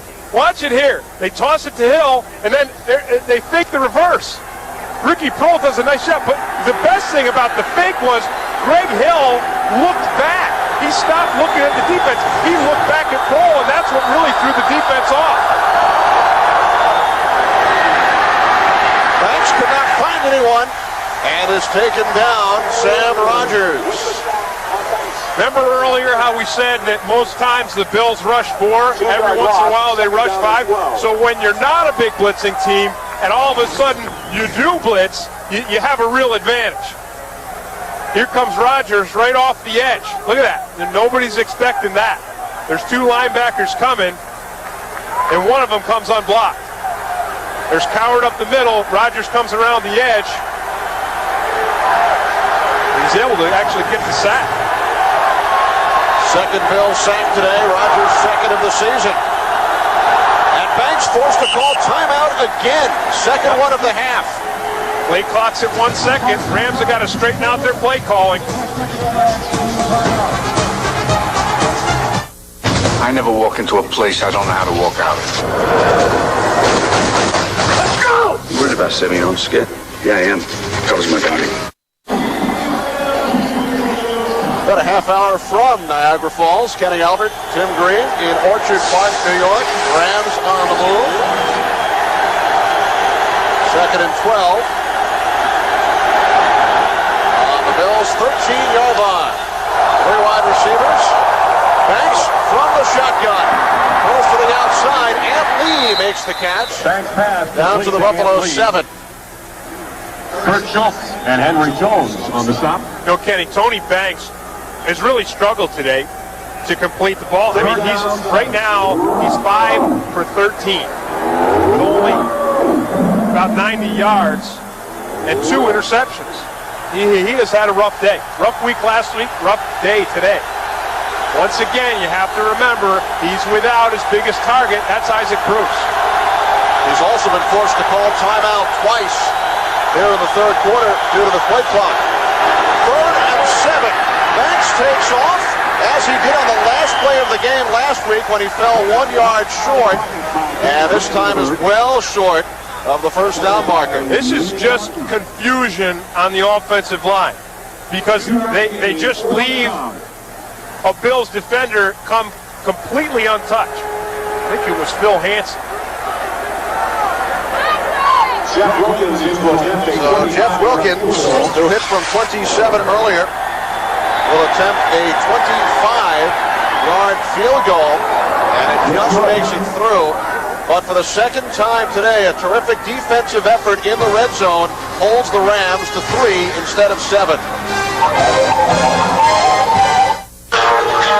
In the wild card race, they take on the Braves, and some of you will see the Cubs and the Astros, plus other games with playoff implications. Cubs and the Mets tied atop the wild card race in the National League. Kevin Williams. And the Bills will start from their own 20-yard line with 6.5 remaining. In this third quarter, they lead the Rams 28-13. 20-yard line, 1st and 10. 3 touchdown passes for Rob Johnson today. That's a career best. Herman Thomas, a 14-yard scamper for the other Bills score.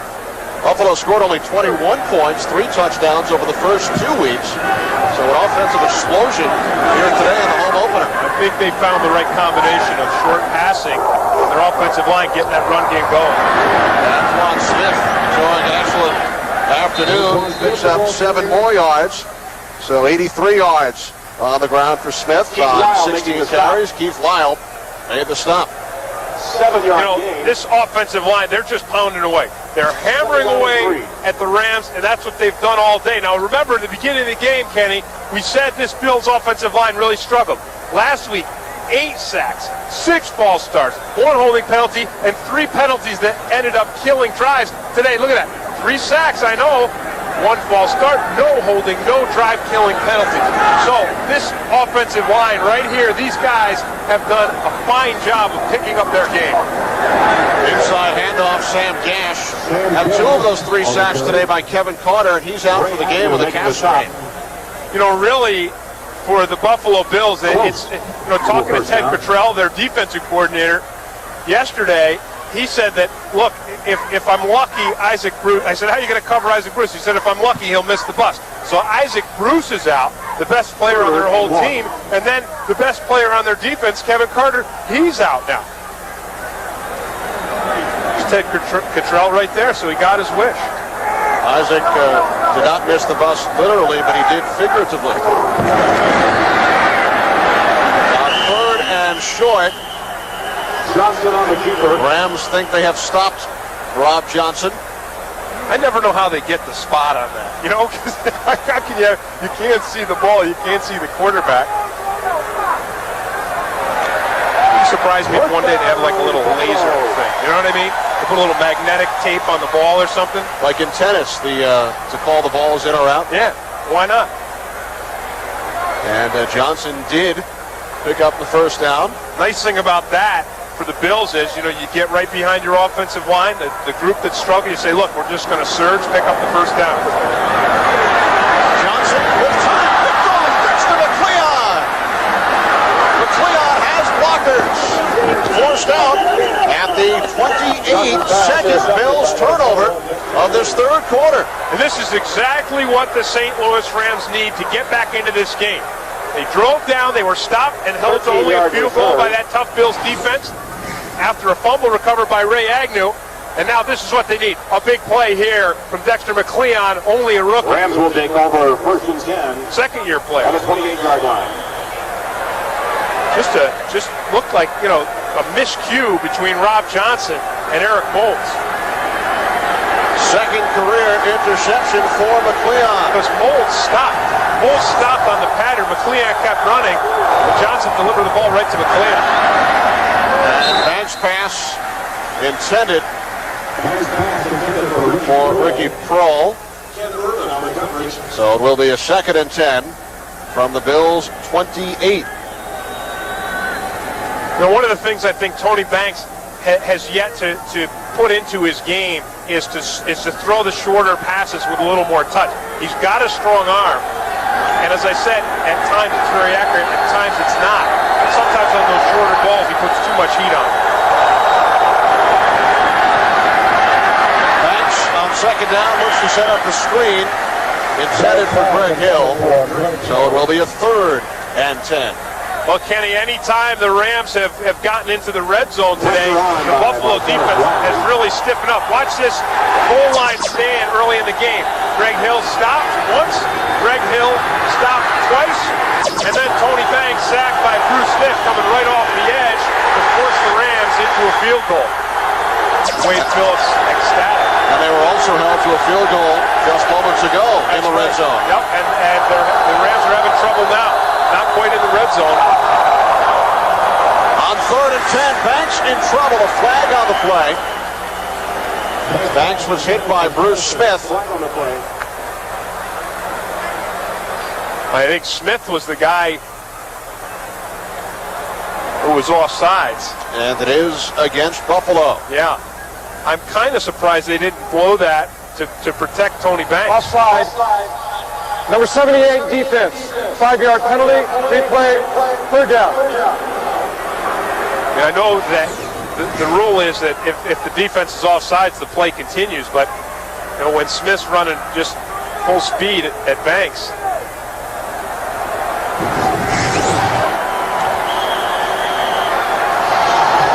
So the Rams pick up 5 on the penalty, setting up 3rd down and 5. 5th Bills penalty. 3 wide receivers. Banks over the top. Ampley makes the catch. It's the play into the end zone. Touchdown, Ampley. Beautiful blitz pickup by the Rams. And an outstanding play by Ampley. And you can hear the silence. Rams talked yesterday about the excitement of the silence in an away crowd. Watch this pickup. Look at that beautiful blitz pickup by John Flannery, the center. Flannery comes from his center position all the way to the outside to knock off the blitzing safety. So the Rams capitalize following the Rob Johnson interception. Dexter McLeon picking off Johnson. And Tony Banks makes the connection with Ampley, a 23-yard touchdown pass. As the Rams have pulled within 8. Boy, they really have.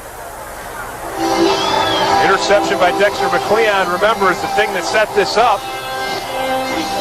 And then Bruce Smith's offsides penalty gave Banks a much easier play to pick up to convert on the 3rd down. Instead of the conversion, he goes all the way to the end zone for Ampley. But watch the blitz pick up here. Look at Flannery, the center. Look at him come out and pick up Henry Jones. Boom, knocks him off, gives Banks the time he needs. And then remember, we said Banks can be very, very accurate at times. And look how accurate that ball is. Beautiful accuracy and great determination by Ampley to spin off the hit and get into the end zone. Well, the story of the Rams season over the first 2 weeks, second half comebacks. They trailed New Orleans 24-0, wound up losing by only a 24-17 score. Last week, they trailed Minnesota 24-10, wound up tying the game at 31, lost 38-31, and they trailed earlier this quarter 28-10, and have scored 10 unanswered since. Yep, and with Isaac Bruce out, who you just saw there standing on the sidelines, we said other guys are going to have to pick it up.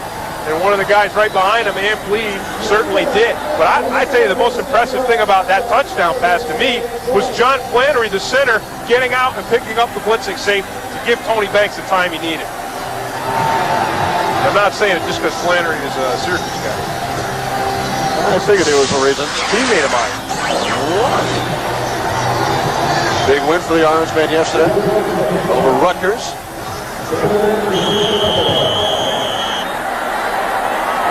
So Jeff Wilkins kicks it off. And it takes a bounce down to the 2-yard line.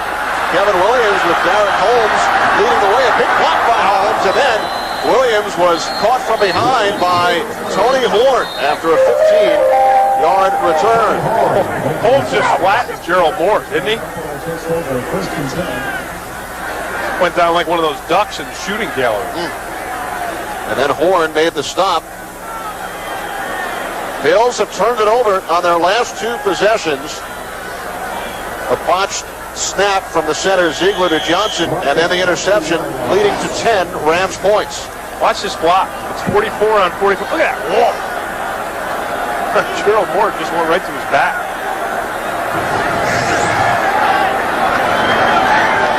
So now the Bills start from their own 17-yard line as Antoine Smith looked to cut it back inside.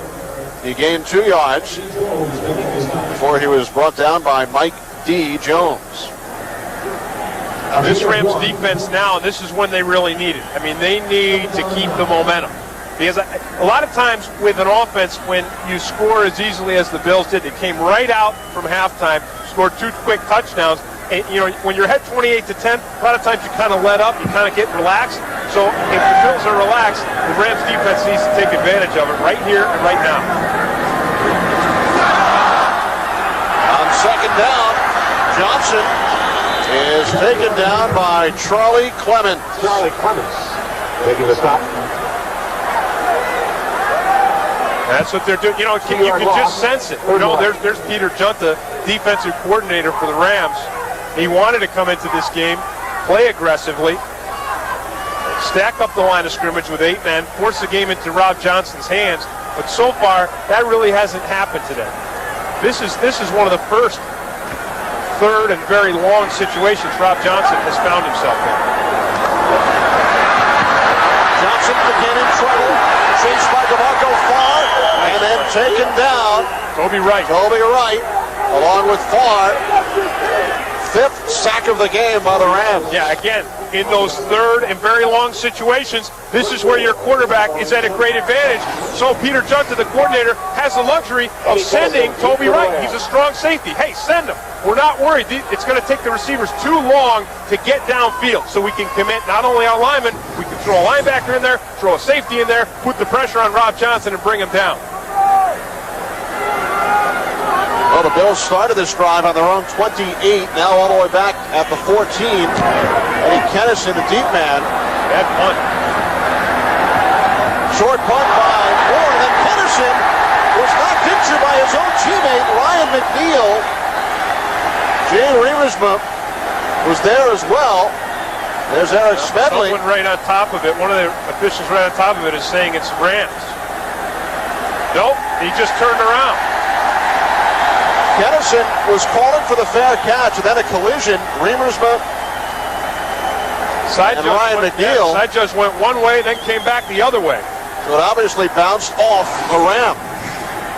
There's McNeil, 47, with Smedley. Nice play by Smedley, because I'll tell you what, that's exactly what you want to do. You want to drive that guy into Eddie Kennison, just the way he does, because he's not hitting Kennison, McNeil's hitting Kennison. It's perfectly legal. It's great special teams play. So a bad punt, and the Bills wind up with the football at midfield. Now the Bills try the reverse. Kevin Williams with Johnson, the quarterback, leading the way. Yeah, that was the block exploded. Oh, Toby Wright is going to be hammering himself when he sees this thing on film.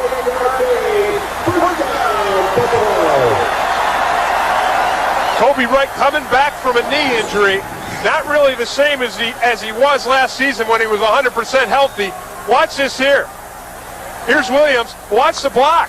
I mean, Toby Wright has got to force this back to the inside. Rob Johnson gets just enough of a block on him to spring Williams to the outside. Williams gained 28 yards on the reverse. First down from the Rams, 22. Thurman Thomas up the middle for a gain of 5. Now the momentum has just totally gone back in favor of the Bills. The Rams defense did a great job of just stifling the Bills back down in their own territory. Then the fumble on the punt, Bills get it back, and now the Bills are taking it to them.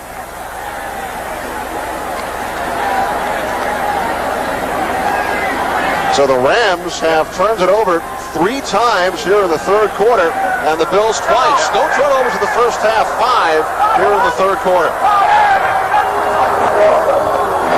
Thurman Thomas once again picks up 2 yards down to the 15. Jeff Robinson made the tackle. And the Rams just rotated their defense in front. They brought in Winstrom. They brought in Agnew. So they brought some fresh bodies in because I think that Peter Judson probably felt that his defense was getting worn down and they were losing their, they were losing their steam. So I like that. I like that strategy of, all right, look, things are getting critical here. Bring some fresh blood off the bench, and let's see if these guys can hold them. Judson, the co-defensive coordinator of the Rams, along with John Bunting. Third down and 3.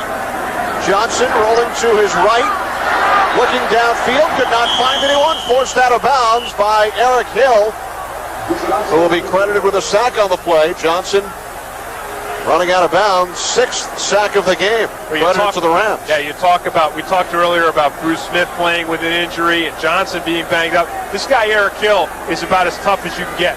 Broke his left hand in game 1. Right? Breaks the hand, and the doctors say he probably won't be back until after the half.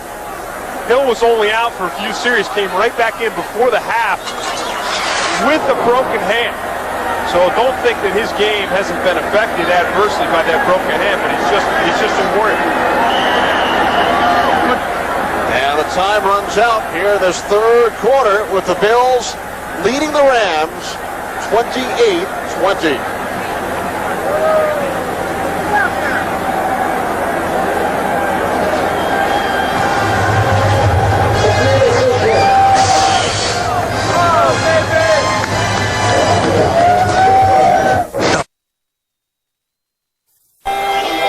Back at Orchard Park as we get set for the start of quarter number 4 with the Buffalo Bills leading the St. Louis Rams by the score of 28-20.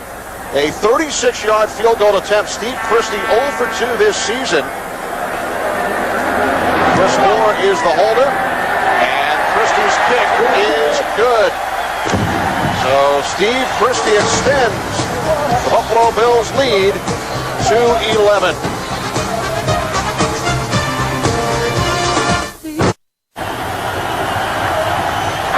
Thomas in front, and Horn forced out of bounds at the 22-yard line. Well, we are certainly honored to be joined here in the broadcast booth by the longtime coach of the Buffalo Bills, Marv Levy. And Marv, first of all, thanks for joining us. How does it feel to watch a Bills game from up here?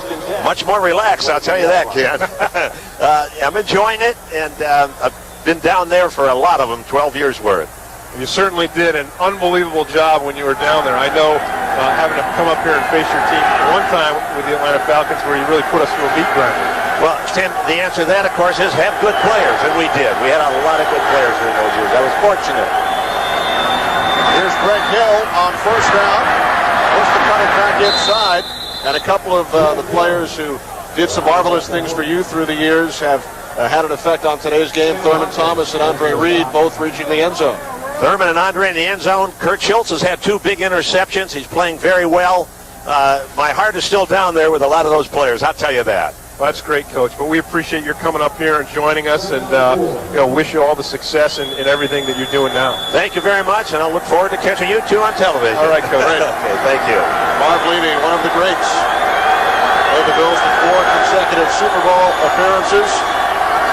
And his former club leading the Rams by 11 as Ant Lee loses the football and is recovered by one of Marv Levy's favorites, Kurt Schultz. What a terrible break for the Rams. Beautiful pass play to Ampli right up the center. Not unlike the touchdown pass that they scored on only a few minutes ago.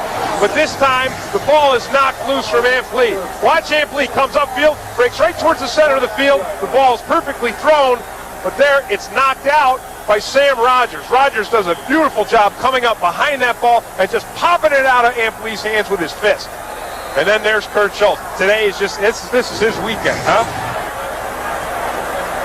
And there's Ampli, who committed the 4th Rams turnover of the second half. Not much Ampli could have done about that. That was just a great defensive play by Sam Rogers. Antoine Smith followed up by Jay Williams. So Kurt Schultz with 2 interceptions and a fumble recovery here in the second half. There have been 6 second-half turnovers combined, 4 by the Rams and 2 by the Buffalo Bills.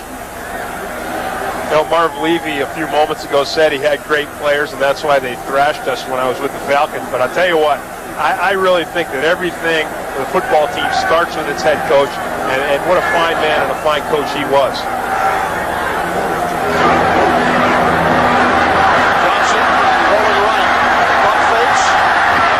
Takes it out of bounds. Johnson on the keeper.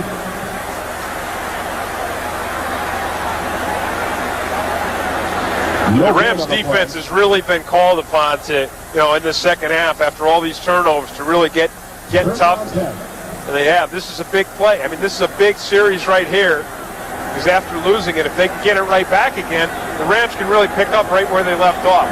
And they need to, because, with 12 and change left and down, needing 2 touchdowns to win this game, they've got to get it back soon. 3rd and 10. Beautiful play call. 7th sack of the game by the Rams, Charlie Clemens. That's what they wanted to do. Get Rob Johnson into no passing situations. And then Peter Junta, the coordinator, said, hey, then we want to blitz. And here they come. I mean, here comes the linebackers coming right up the center of the field. Too many guys coming for the Buffalo Bills offensive line to block. Nice defensive call. There's Peter Junta right there on the sideline. Again, a lot of it is coaching. You got to have the players, but boy, you got to have a coach putting them in the right situation. Johnson sacked 8 times last week, 7 times so far this afternoon. Eddie Kennison. Kennison cutting it outside. Across the 30. So terrific field position for the Rams. He was forced out of bounds by Sam Cowart. A 37-yard return. Eddie Kennison following his 37-yard punt return. Setting up terrific field position. Rams on their own 42-yard line. Yeah, real nice effort by the Rams defense to get the ball back. Beautiful return by Eddie Kennison to really put the Rams offense just about where they were before Ampli's fumble. Rams start with 3 wide receivers. Banks out of the shotgun, trailing by 11.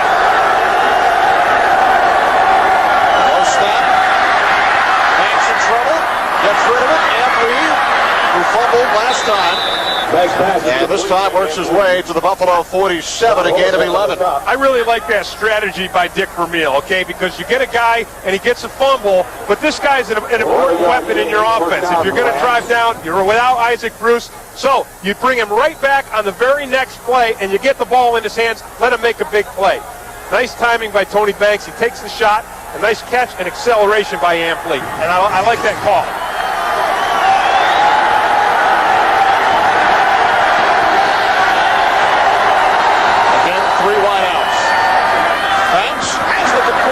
Another first down. Ricky Prohl inside the Bills 30, a gain of 15.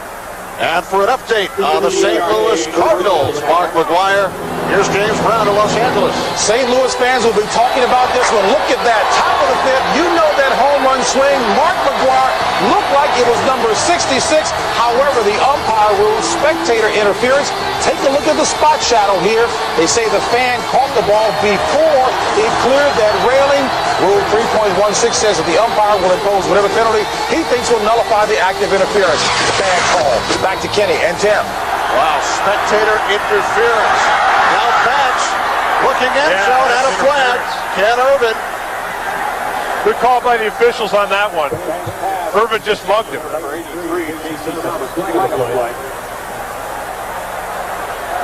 Tony Banks, again, really relying on his receiver. Just putting that ball up, saying to J.T. Thomas, look, I'm going to let you battle and fight to bring that ball down. And you either battle for it and win, or hopefully we'll draw a pass interference penalty, which Pass they do. Number 27 is defense. First down.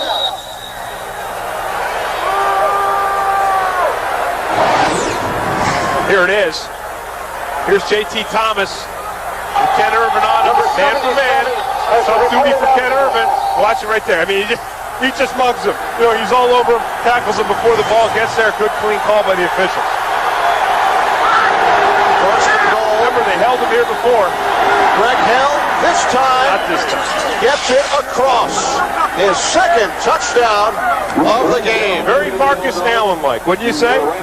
But remember, back in the first half, the Rams got the ball down first and go to goal from the 2, and they were rejected 3 times by this Bills defense. Rams are going to go for 2 points now. Looking to pull within a field goal. They trail 31-26, and the Rams will go for 2 for the first time this season. Line of scrimmage is the 2.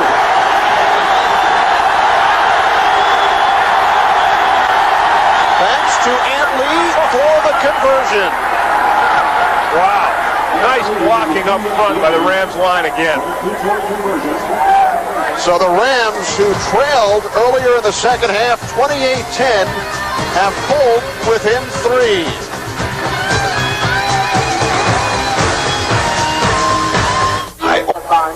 Back in Buffalo, the Rams spread the Bills' defense and then get some beautiful blocking up front. Look at Flannery there. He gets a block. Both guards get a block. Good handoff to Anthony, and it's good for a touchdown. Williams across the 25, across the 30. Flags come flying. Tony Horn, the special teams tackle once again. 32-yard return by Williams.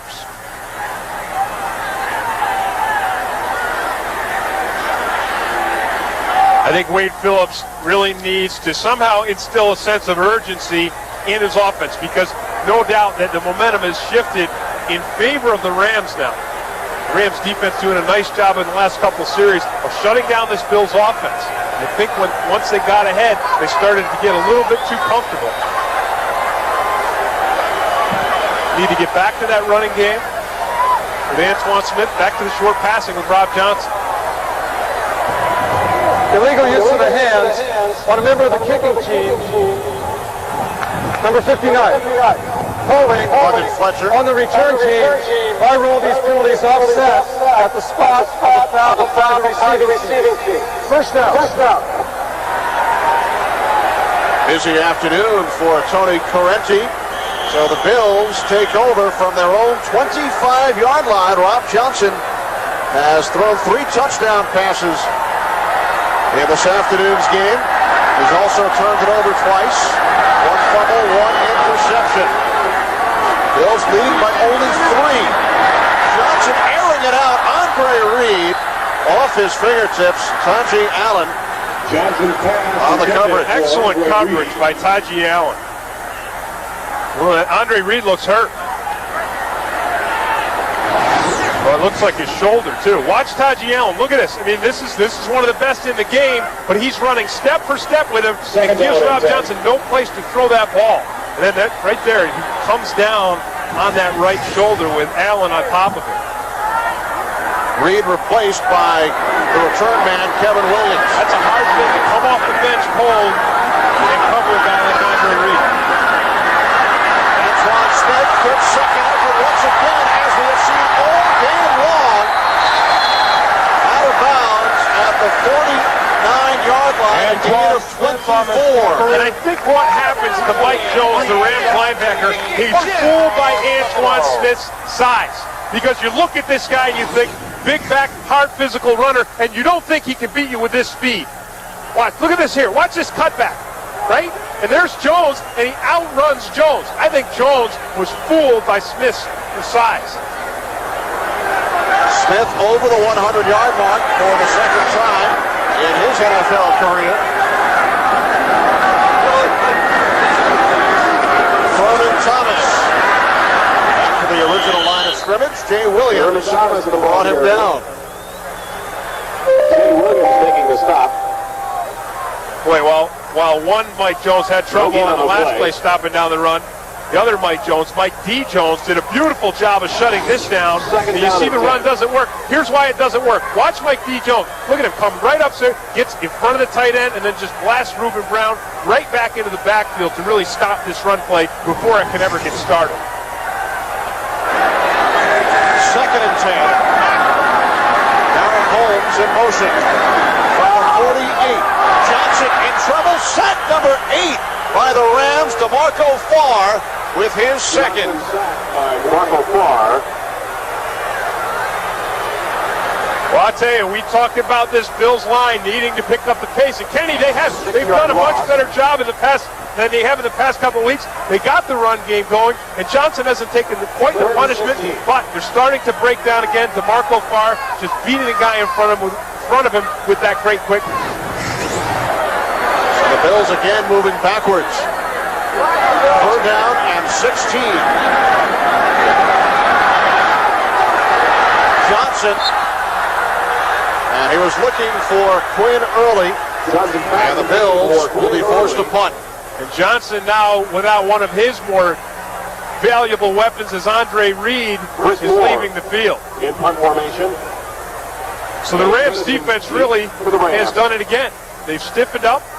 They shut down the Bills offense, and they're going to give Tony Banks and his guys another chance to score and take the lead in this game. Rams led 10-7. The Bills scored 21 consecutive points. Since then, the Rams have scored 18 in a row.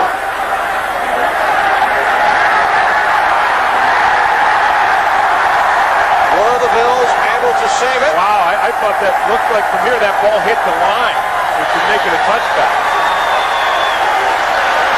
The debate continues. The officials in discussion as to whether or not it went out of bounds prior to the goal line or not. And the Bills did, in fact, save it. A 57-yard punt. The Rams drove 98 yards earlier. Now they must go 99.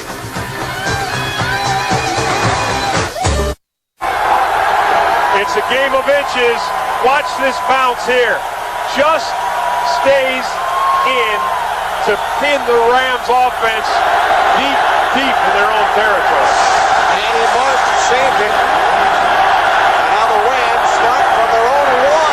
Greg Hill They got him. caught in the end zone for a safety. Ted Washington. The big guy barreled through and scores on defense. Greg Hill is down. And it all began with an amazing punt and an amazing special teams effort by Manny Martin to pin the Rams down with their backs to their own goal. Watch it here. Here's Ted Washington. Look at him. He just blasts through and makes his play single-handedly. He also rolls up on Greg Hill's leg. Look at that. Watch him. Watch Washington. Look at him. He just blasts right by Flannery and wrangles Greg Hill down in the end zone. So the Bills' lead is now 5. A wild second half here at Orchard Park. Ted Washington, a Pro Bowler last year. He was named the Bills' most valuable player. Signed a 5-year, $27 million contract. And he forced his way through for the safety. The worst thing about the Rams for this may be the loss of Greg Hill, who in 19 carries had 158 yards. 2 touchdowns as well. 2 touchdowns last week, 2 more here today. That's a shame. You said it, Tim. The play by Manny Martin to keep the punt from bouncing into the end zone changes the momentum once again. Yes, yeah, that did it all. I mean, that play to just tip that ball backwards, and Manny Martin, the beautiful thing about it was to keep Manny Martin to keep his own feet in bounds. It's a game of inches. It really is. And this does not look good for Greg Hill. They're looking at his knee, and Ted Washington is a massive load to roll up on your knee. A career game today for Greg Hill. 2 runs of 40 yards or more, the longest runs of his career. His 4th career 100-yard game, but he will be taken through the tunnel. And now do you think for the Rams we'll see Gerald Moore, who had 3 fumbles in the Saints game in the opener? And that's what enabled Greg Hill to get his chance. Watch Washington here. Again, does this all. There's the roll-up right there. Rams already playing without Isaac Bruce. And now they lose Greg Hill, down by 5. And they lost Kevin Carter as well. Going to be offsides on the Rams. Kevin Williams, flag on the play. Bills will decline the penalty, probably.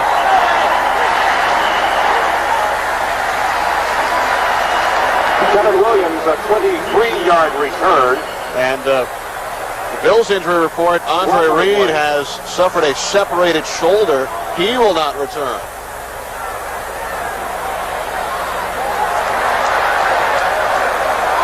Again, 2 penalties Offside on the kicking team.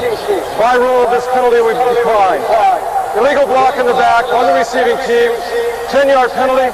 First down. Nice break for the Rams defense to really lengthen that field for Buffalo, because that penalty will be marked off from the point of the foul. So where they had the ball in Rams territory, they're now pretty well into their own territory. Rams trail by 3 with the football at their own 1-yard line. But Ted Washington forced the safety, and now it's the Bills from their own 25.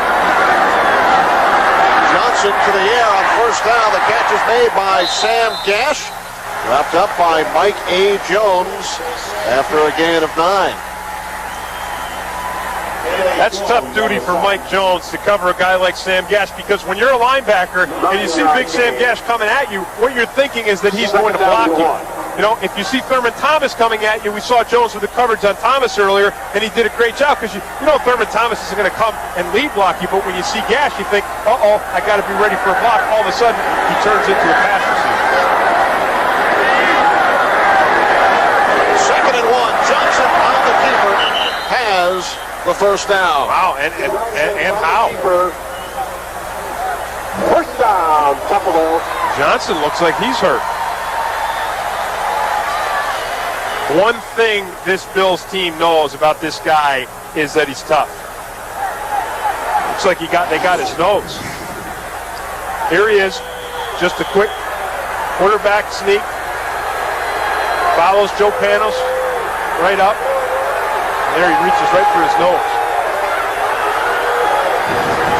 Johnson remains down. Doug Flutie has his helmet on, warming up on the Bills sidelines. Flutie came in week 1 for the injured Johnson and threw 2 touchdown passes against the San Diego Chargers. Well, the thing that Doug Flutie has, he's always had it. We used to play against him when he was at Boston College, is that great elusiveness. I mean, even better than we talked about Rob Johnson and his great ability to scramble. Heck, he set up a touchdown play today with a long scramble. He's had a beautiful day, but Flutie's even better. He is just one of the most shifty, elusive guys going. There he is, 1984 Heisman Trophy winner. 6-time CFL Outstanding Player. And I think the reason why Flutie had so much success up in Canada is because the field is wider. And so if you have the mobility of a Doug Flutie, you know, that just gives you more room to run. It's like, you know, it's like playing in a bigger backyard. And we're going to try to take a look at Rob Johnson and what happens to him. He puts his head down. Wow, he gets cracked. it looked like Eric Hill just stoned it. And Hill is a big, powerful linebacker.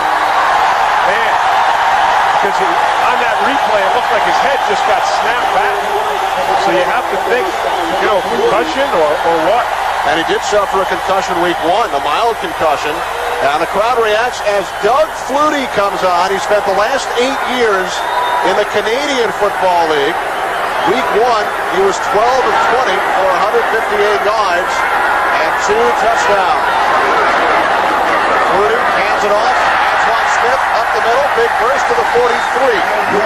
A gain of 6. Kenny, the Bills a few series ago replaced Dusty Ziegler, their center, with Bill Canady. And the good thing about Canady and Doug Flutie is Canady being the second team center, Flutie being the second team quarterback, they get a lot of snaps together anyway. So they shouldn't have any discomfort there on the exchange of the ball.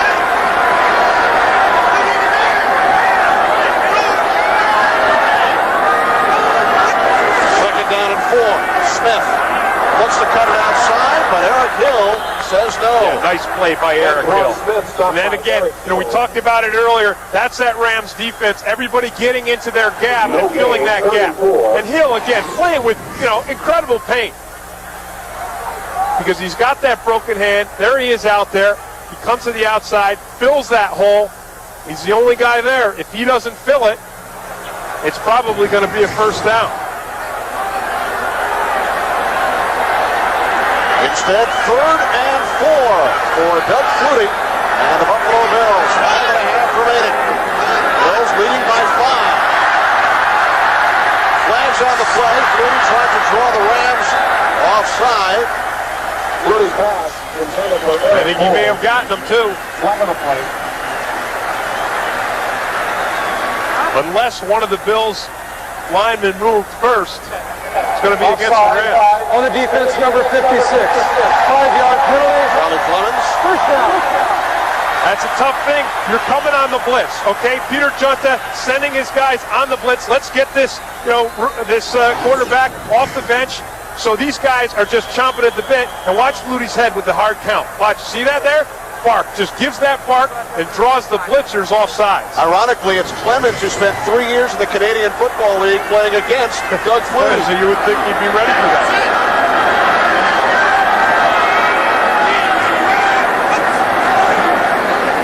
On first down, Smith turns the corner. Forced out by Dexter Smith over the right after a side. gain of 4. Well, really, all the Buffalo Bills have to do here is just grind this thing out. Get Antoine Smith running, get Thurman Thomas running, grind this thing out, eat up the clock, and force the Rams offense, if they can get the ball back at all, to have to go a great distance on the field without Isaac Bruce.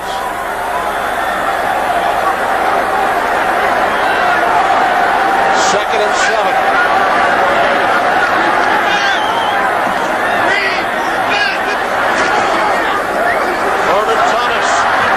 Caught by Mike A. Jones. Thomas, the ball carrier. Tim, this is the 3rd consecutive week that the St. Louis Rams have knocked out the opposing quarterback. Billy Joe Hobart of the Saints, week 1, tore his right Achilles tendon. He's out for the season. Last week, Brad Johnson of the Vikings fractured his right fibula. Johnson will miss 4 to 6 weeks. And today, Rob Johnson, no relation to Brad, of course. So in all 3 of their games, the Rams have forced out the opposing starting quarterback. Yeah, and on that replay, Rob Johnson took an incredible hit from Eric Hill when he ran that quarterback sneak. 3rd down and 7. Flutie to the air for the first time, nearly picked off by Ryan McNeil. Quinn Early was the intended receiver. That ball goes right into Ryan McNeil's hand. It looked like the two of them were tangled up. Now here's Early here. Here's Ryan McNeil. Beautiful hit by Ryan McNeil. Now remember, he's allowed. That's the chuck zone. You're allowed in the first 5 yards to hit that receiver frontally. Okay, as long as you hit him frontally, you can hit him once, just as Ryan McNeil did, to really disrupt that pass pattern. McNeil, of course, out all throughout training camp with a holdout. Came back in, and he really has a ways to go before he gets up to speed. end punt by Moore. And again, it takes a bounce. Eric Smedley, but this time he crossed the goal line. He could not save it. What an effort by Smedley. Moore's arguing, but I think what it may have, I'm not sure, but I think Smedley may have been out of bounds when he grabbed the ball. I'm not sure. But if he were out of bounds, that would benefit the Bills.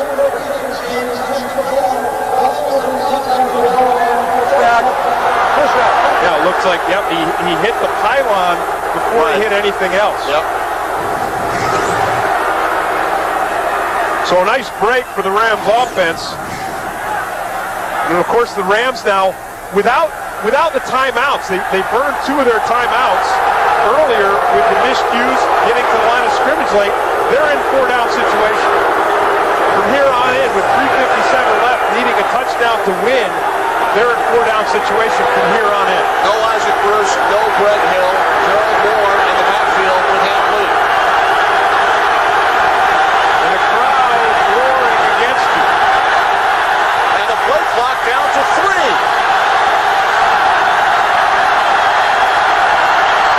Banks over the top, and the catch is made despite the coverage from Henry Jones.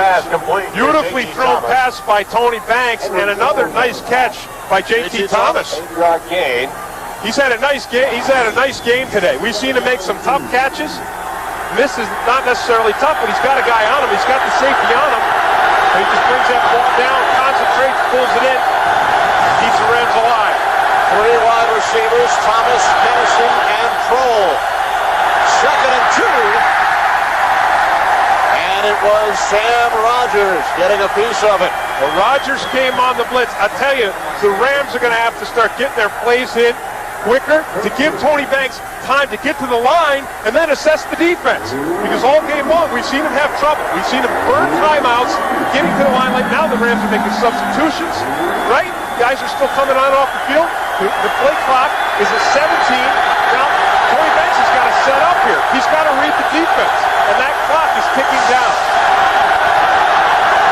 Play clock at 7. 4th and 2. Gerald Moore. And it looks like Moore has picked up the first down, quieting the crowd here at Orchard Park. First down, St. Louis. The last 2 weeks, Rams trailing by a touchdown, had the ball in the closing minutes, could not convert. Here they have a little more time. 3 minutes remaining. Yep, 3 minutes, but only 1 timeout. And this crowd is going to pick up. They know this is the 12th man in Buffalo. They know what they can do. Rams need to march 70 yards. A field goal does no good. This time Thomas unable to make the catch. It was thrown a bit behind him. Yeah, just too poorly thrown by Tony Banks. And his line did a nice job of picking up the Buffalo blitz to give him time. Now, one thing I will say about Tony Banks, this guy will not lose his composure. He will, he's going to stay calm and cool and do everything he can. And he's not going to lose confidence in himself. Even though you look at these numbers, he hasn't had a spectacular day. That is about his top receiver and running back. 2nd and 10. Banks pump fakes again. Hits Amp Lee. He may have been downfield. He was in front of the line of scrimmage. Yep. Banks had crossed the line of scrimmage before he threw the pass. That's an illegal forward pass.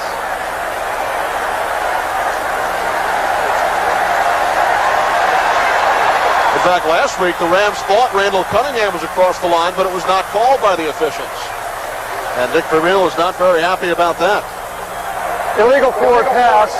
Pass from beyond the line of scrimmage. Number 12. 5-yard penalty. Loss of down. 3rd down. And this is the part of that penalty that really kills the Rams is the loss of down. Okay? Now here's the line of scrimmage. Tony Banks does a nice job of scrambling, right? But clearly crosses the line of scrimmage before he delivers that ball to Anthony. And now they are in a big 3rd and 15 hole. But remember, they're in 2 downs. They can take 2 downs to make this happen. 3 wide receivers. 3rd and 15. Banks to Ricky 26-yard line. He needed 15, and they gained 21. And what a beautiful pass by Tony Banks. You know, we've said it all day long. He can be incredibly accurate. He can be incredibly inaccurate. And we've seen both in this series alone.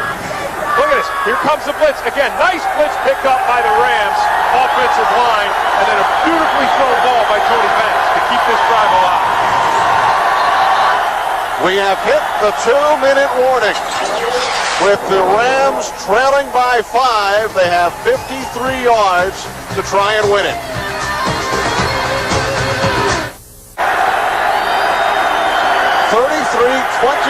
Buffalo Bills leading the St. Louis Rams. 2 minutes to go. Tony Banks, 6 completions out of his last 8 passes for 99 yards and a touchdown. And this one is batted and caught. And Lee came back and made the catch. A flag on the play. It's going to be another completion for Tony Banks, Kenny. Before his run of the last 9 passes, that's defense against the Bills. Big break for the Rams. Before those last 9 passes, Banks was only 5 of 15, 33% of his passes. Number 28, defense. 5-yard penalty. 88 yards and 2 interceptions. Thomas Smith on the pass interference. He's got Eddie Kennison here, and he grabs hold of him, wrangles him to the ground. Nice call by the officials. A minute 51 remaining. First down in Bills territory. On the Buffalo 48-yard line. 3 wide receivers. Banks steps up, throws wide open, rookie throw inside the 15. What a beautiful pass by Tony Banks and a beautiful read. I mean, he read that thing perfectly, right down the center of the field. He looked to his primary receiver, saw that he wasn't open, and delivers this on the mark. It starts with the protection, Kenny. Look at this here. Look at these guys. Just like a fortress up there. And then Tony Banks looking from one receiver to the other and picking up a big gain. 34 yards down to the Bills' 14.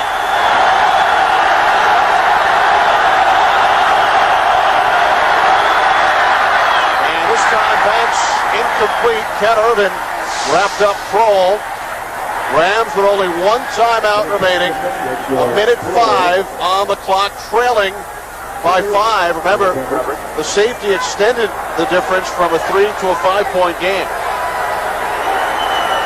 As you said, Kenny, both their previous games this season, the first 2 games, in the exact same situation with the Rams coming up short in both games, needing a touchdown with the ball in the final minutes.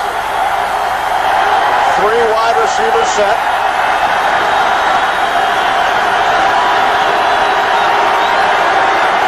Tony Banks on second down, a shovel pass, Antley inside the 5, hurdles down to the 2-yard line. What a great effort and a beautiful block by Fred Miller.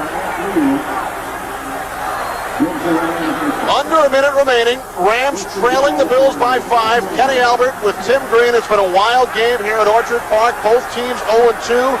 Rams without their leading receiver, Isaac Bruce, as well as Greg Hill, who's rushed for 158 yards today. He is injured. First and goal from the Buffalo 2. Clock running out, 31 seconds. Rams with only 1 timeout left. Gerald Moore, and he is wrapped up. And the Rams call their final timeout with 22 seconds to play. And isn't it appropriate that Bruce Smith makes this play to make it even harder for the Rams? We saw him earlier in the game. The Buffalo Bills with some excellent goal line stands in the red zone. Earlier in the game, Bruce Smith with a big sack. Watch him here. When he gets on the end, he's dangerous. Somebody's got to account for this guy. It's just that great upfield speed. Again, he's playing with bone-on-bone injury in his knee. No timeouts remaining for the St. Louis Rams. They trail by 5. They've lost each of their first 2 games by a touchdown, while the Bills have fallen short twice on the road. And the Rams, again, without Isaac Bruce from the start of today, and they lost Greg Hill, who was spectacular running the football. This thing right now is in the hands of Tony Banks. seconds remaining. Second and goal from the 4. Banks rolling right. Looking end zone, throws it away. Flag. Penalty markers with 17 seconds remaining. But the flag is not what the Rams need now. What they need now is more time. Holding against the Bills. With 17 seconds, that almost does nothing for you. Holding, number 27's defense. Penalty would be half the distance to the goal. Automatic first down. Ken Urban. It gets you a little closer, but you really can't take a chance of running the football down here. With 17 seconds, the most you're going to get, at best, are 3 passes. There it is. There's the grab right there by Ken Urban. Grab and a double. We got a double grab on that. First and goal from the Bills 2. Play action. Banks inside the 5. There's the touchdown. He fell 1 yard short last week. This time he's got it. Unbelievable play. What a great effort by Tony Banks. And a nice job by his line up front. They held their blocks. They kept their blocks. Banks saw he had no receivers. He took it into his own hands. As you said, same thing last week, only he came really a foot short of the goal line. Look at this here. Bruce Smith comes to the outside, forces Banks up into the center, and it's just his great athleticism that gets him this touchdown. Look at and then the spike between the legs. A happy moment for Tony Banks, who really struggled early in the game. He started this game out completing only 5 of 15 passes. And leading by 1, the Rams will go for 2. They converted earlier on a 2-point conversion with that lead. And Banks this time is taken down Banks attempt on a 2-point conversion by Pat Williams. So with 11 seconds remaining, a 2-yard touchdown run by Tony Banks has given the Rams, with 11 seconds who remaining, trailed 28-10, a 34-33 lead. Well, Banks feels the pressure from the outside. You're going to see Bruce Smith comes up one side. Orlando Pace does a beautiful job riding him around. You see the blitzing linebacker come outside, and then Banks just puts a little move on the defenders who are left. He starts to the right, breaks back to the left, and I love that spike.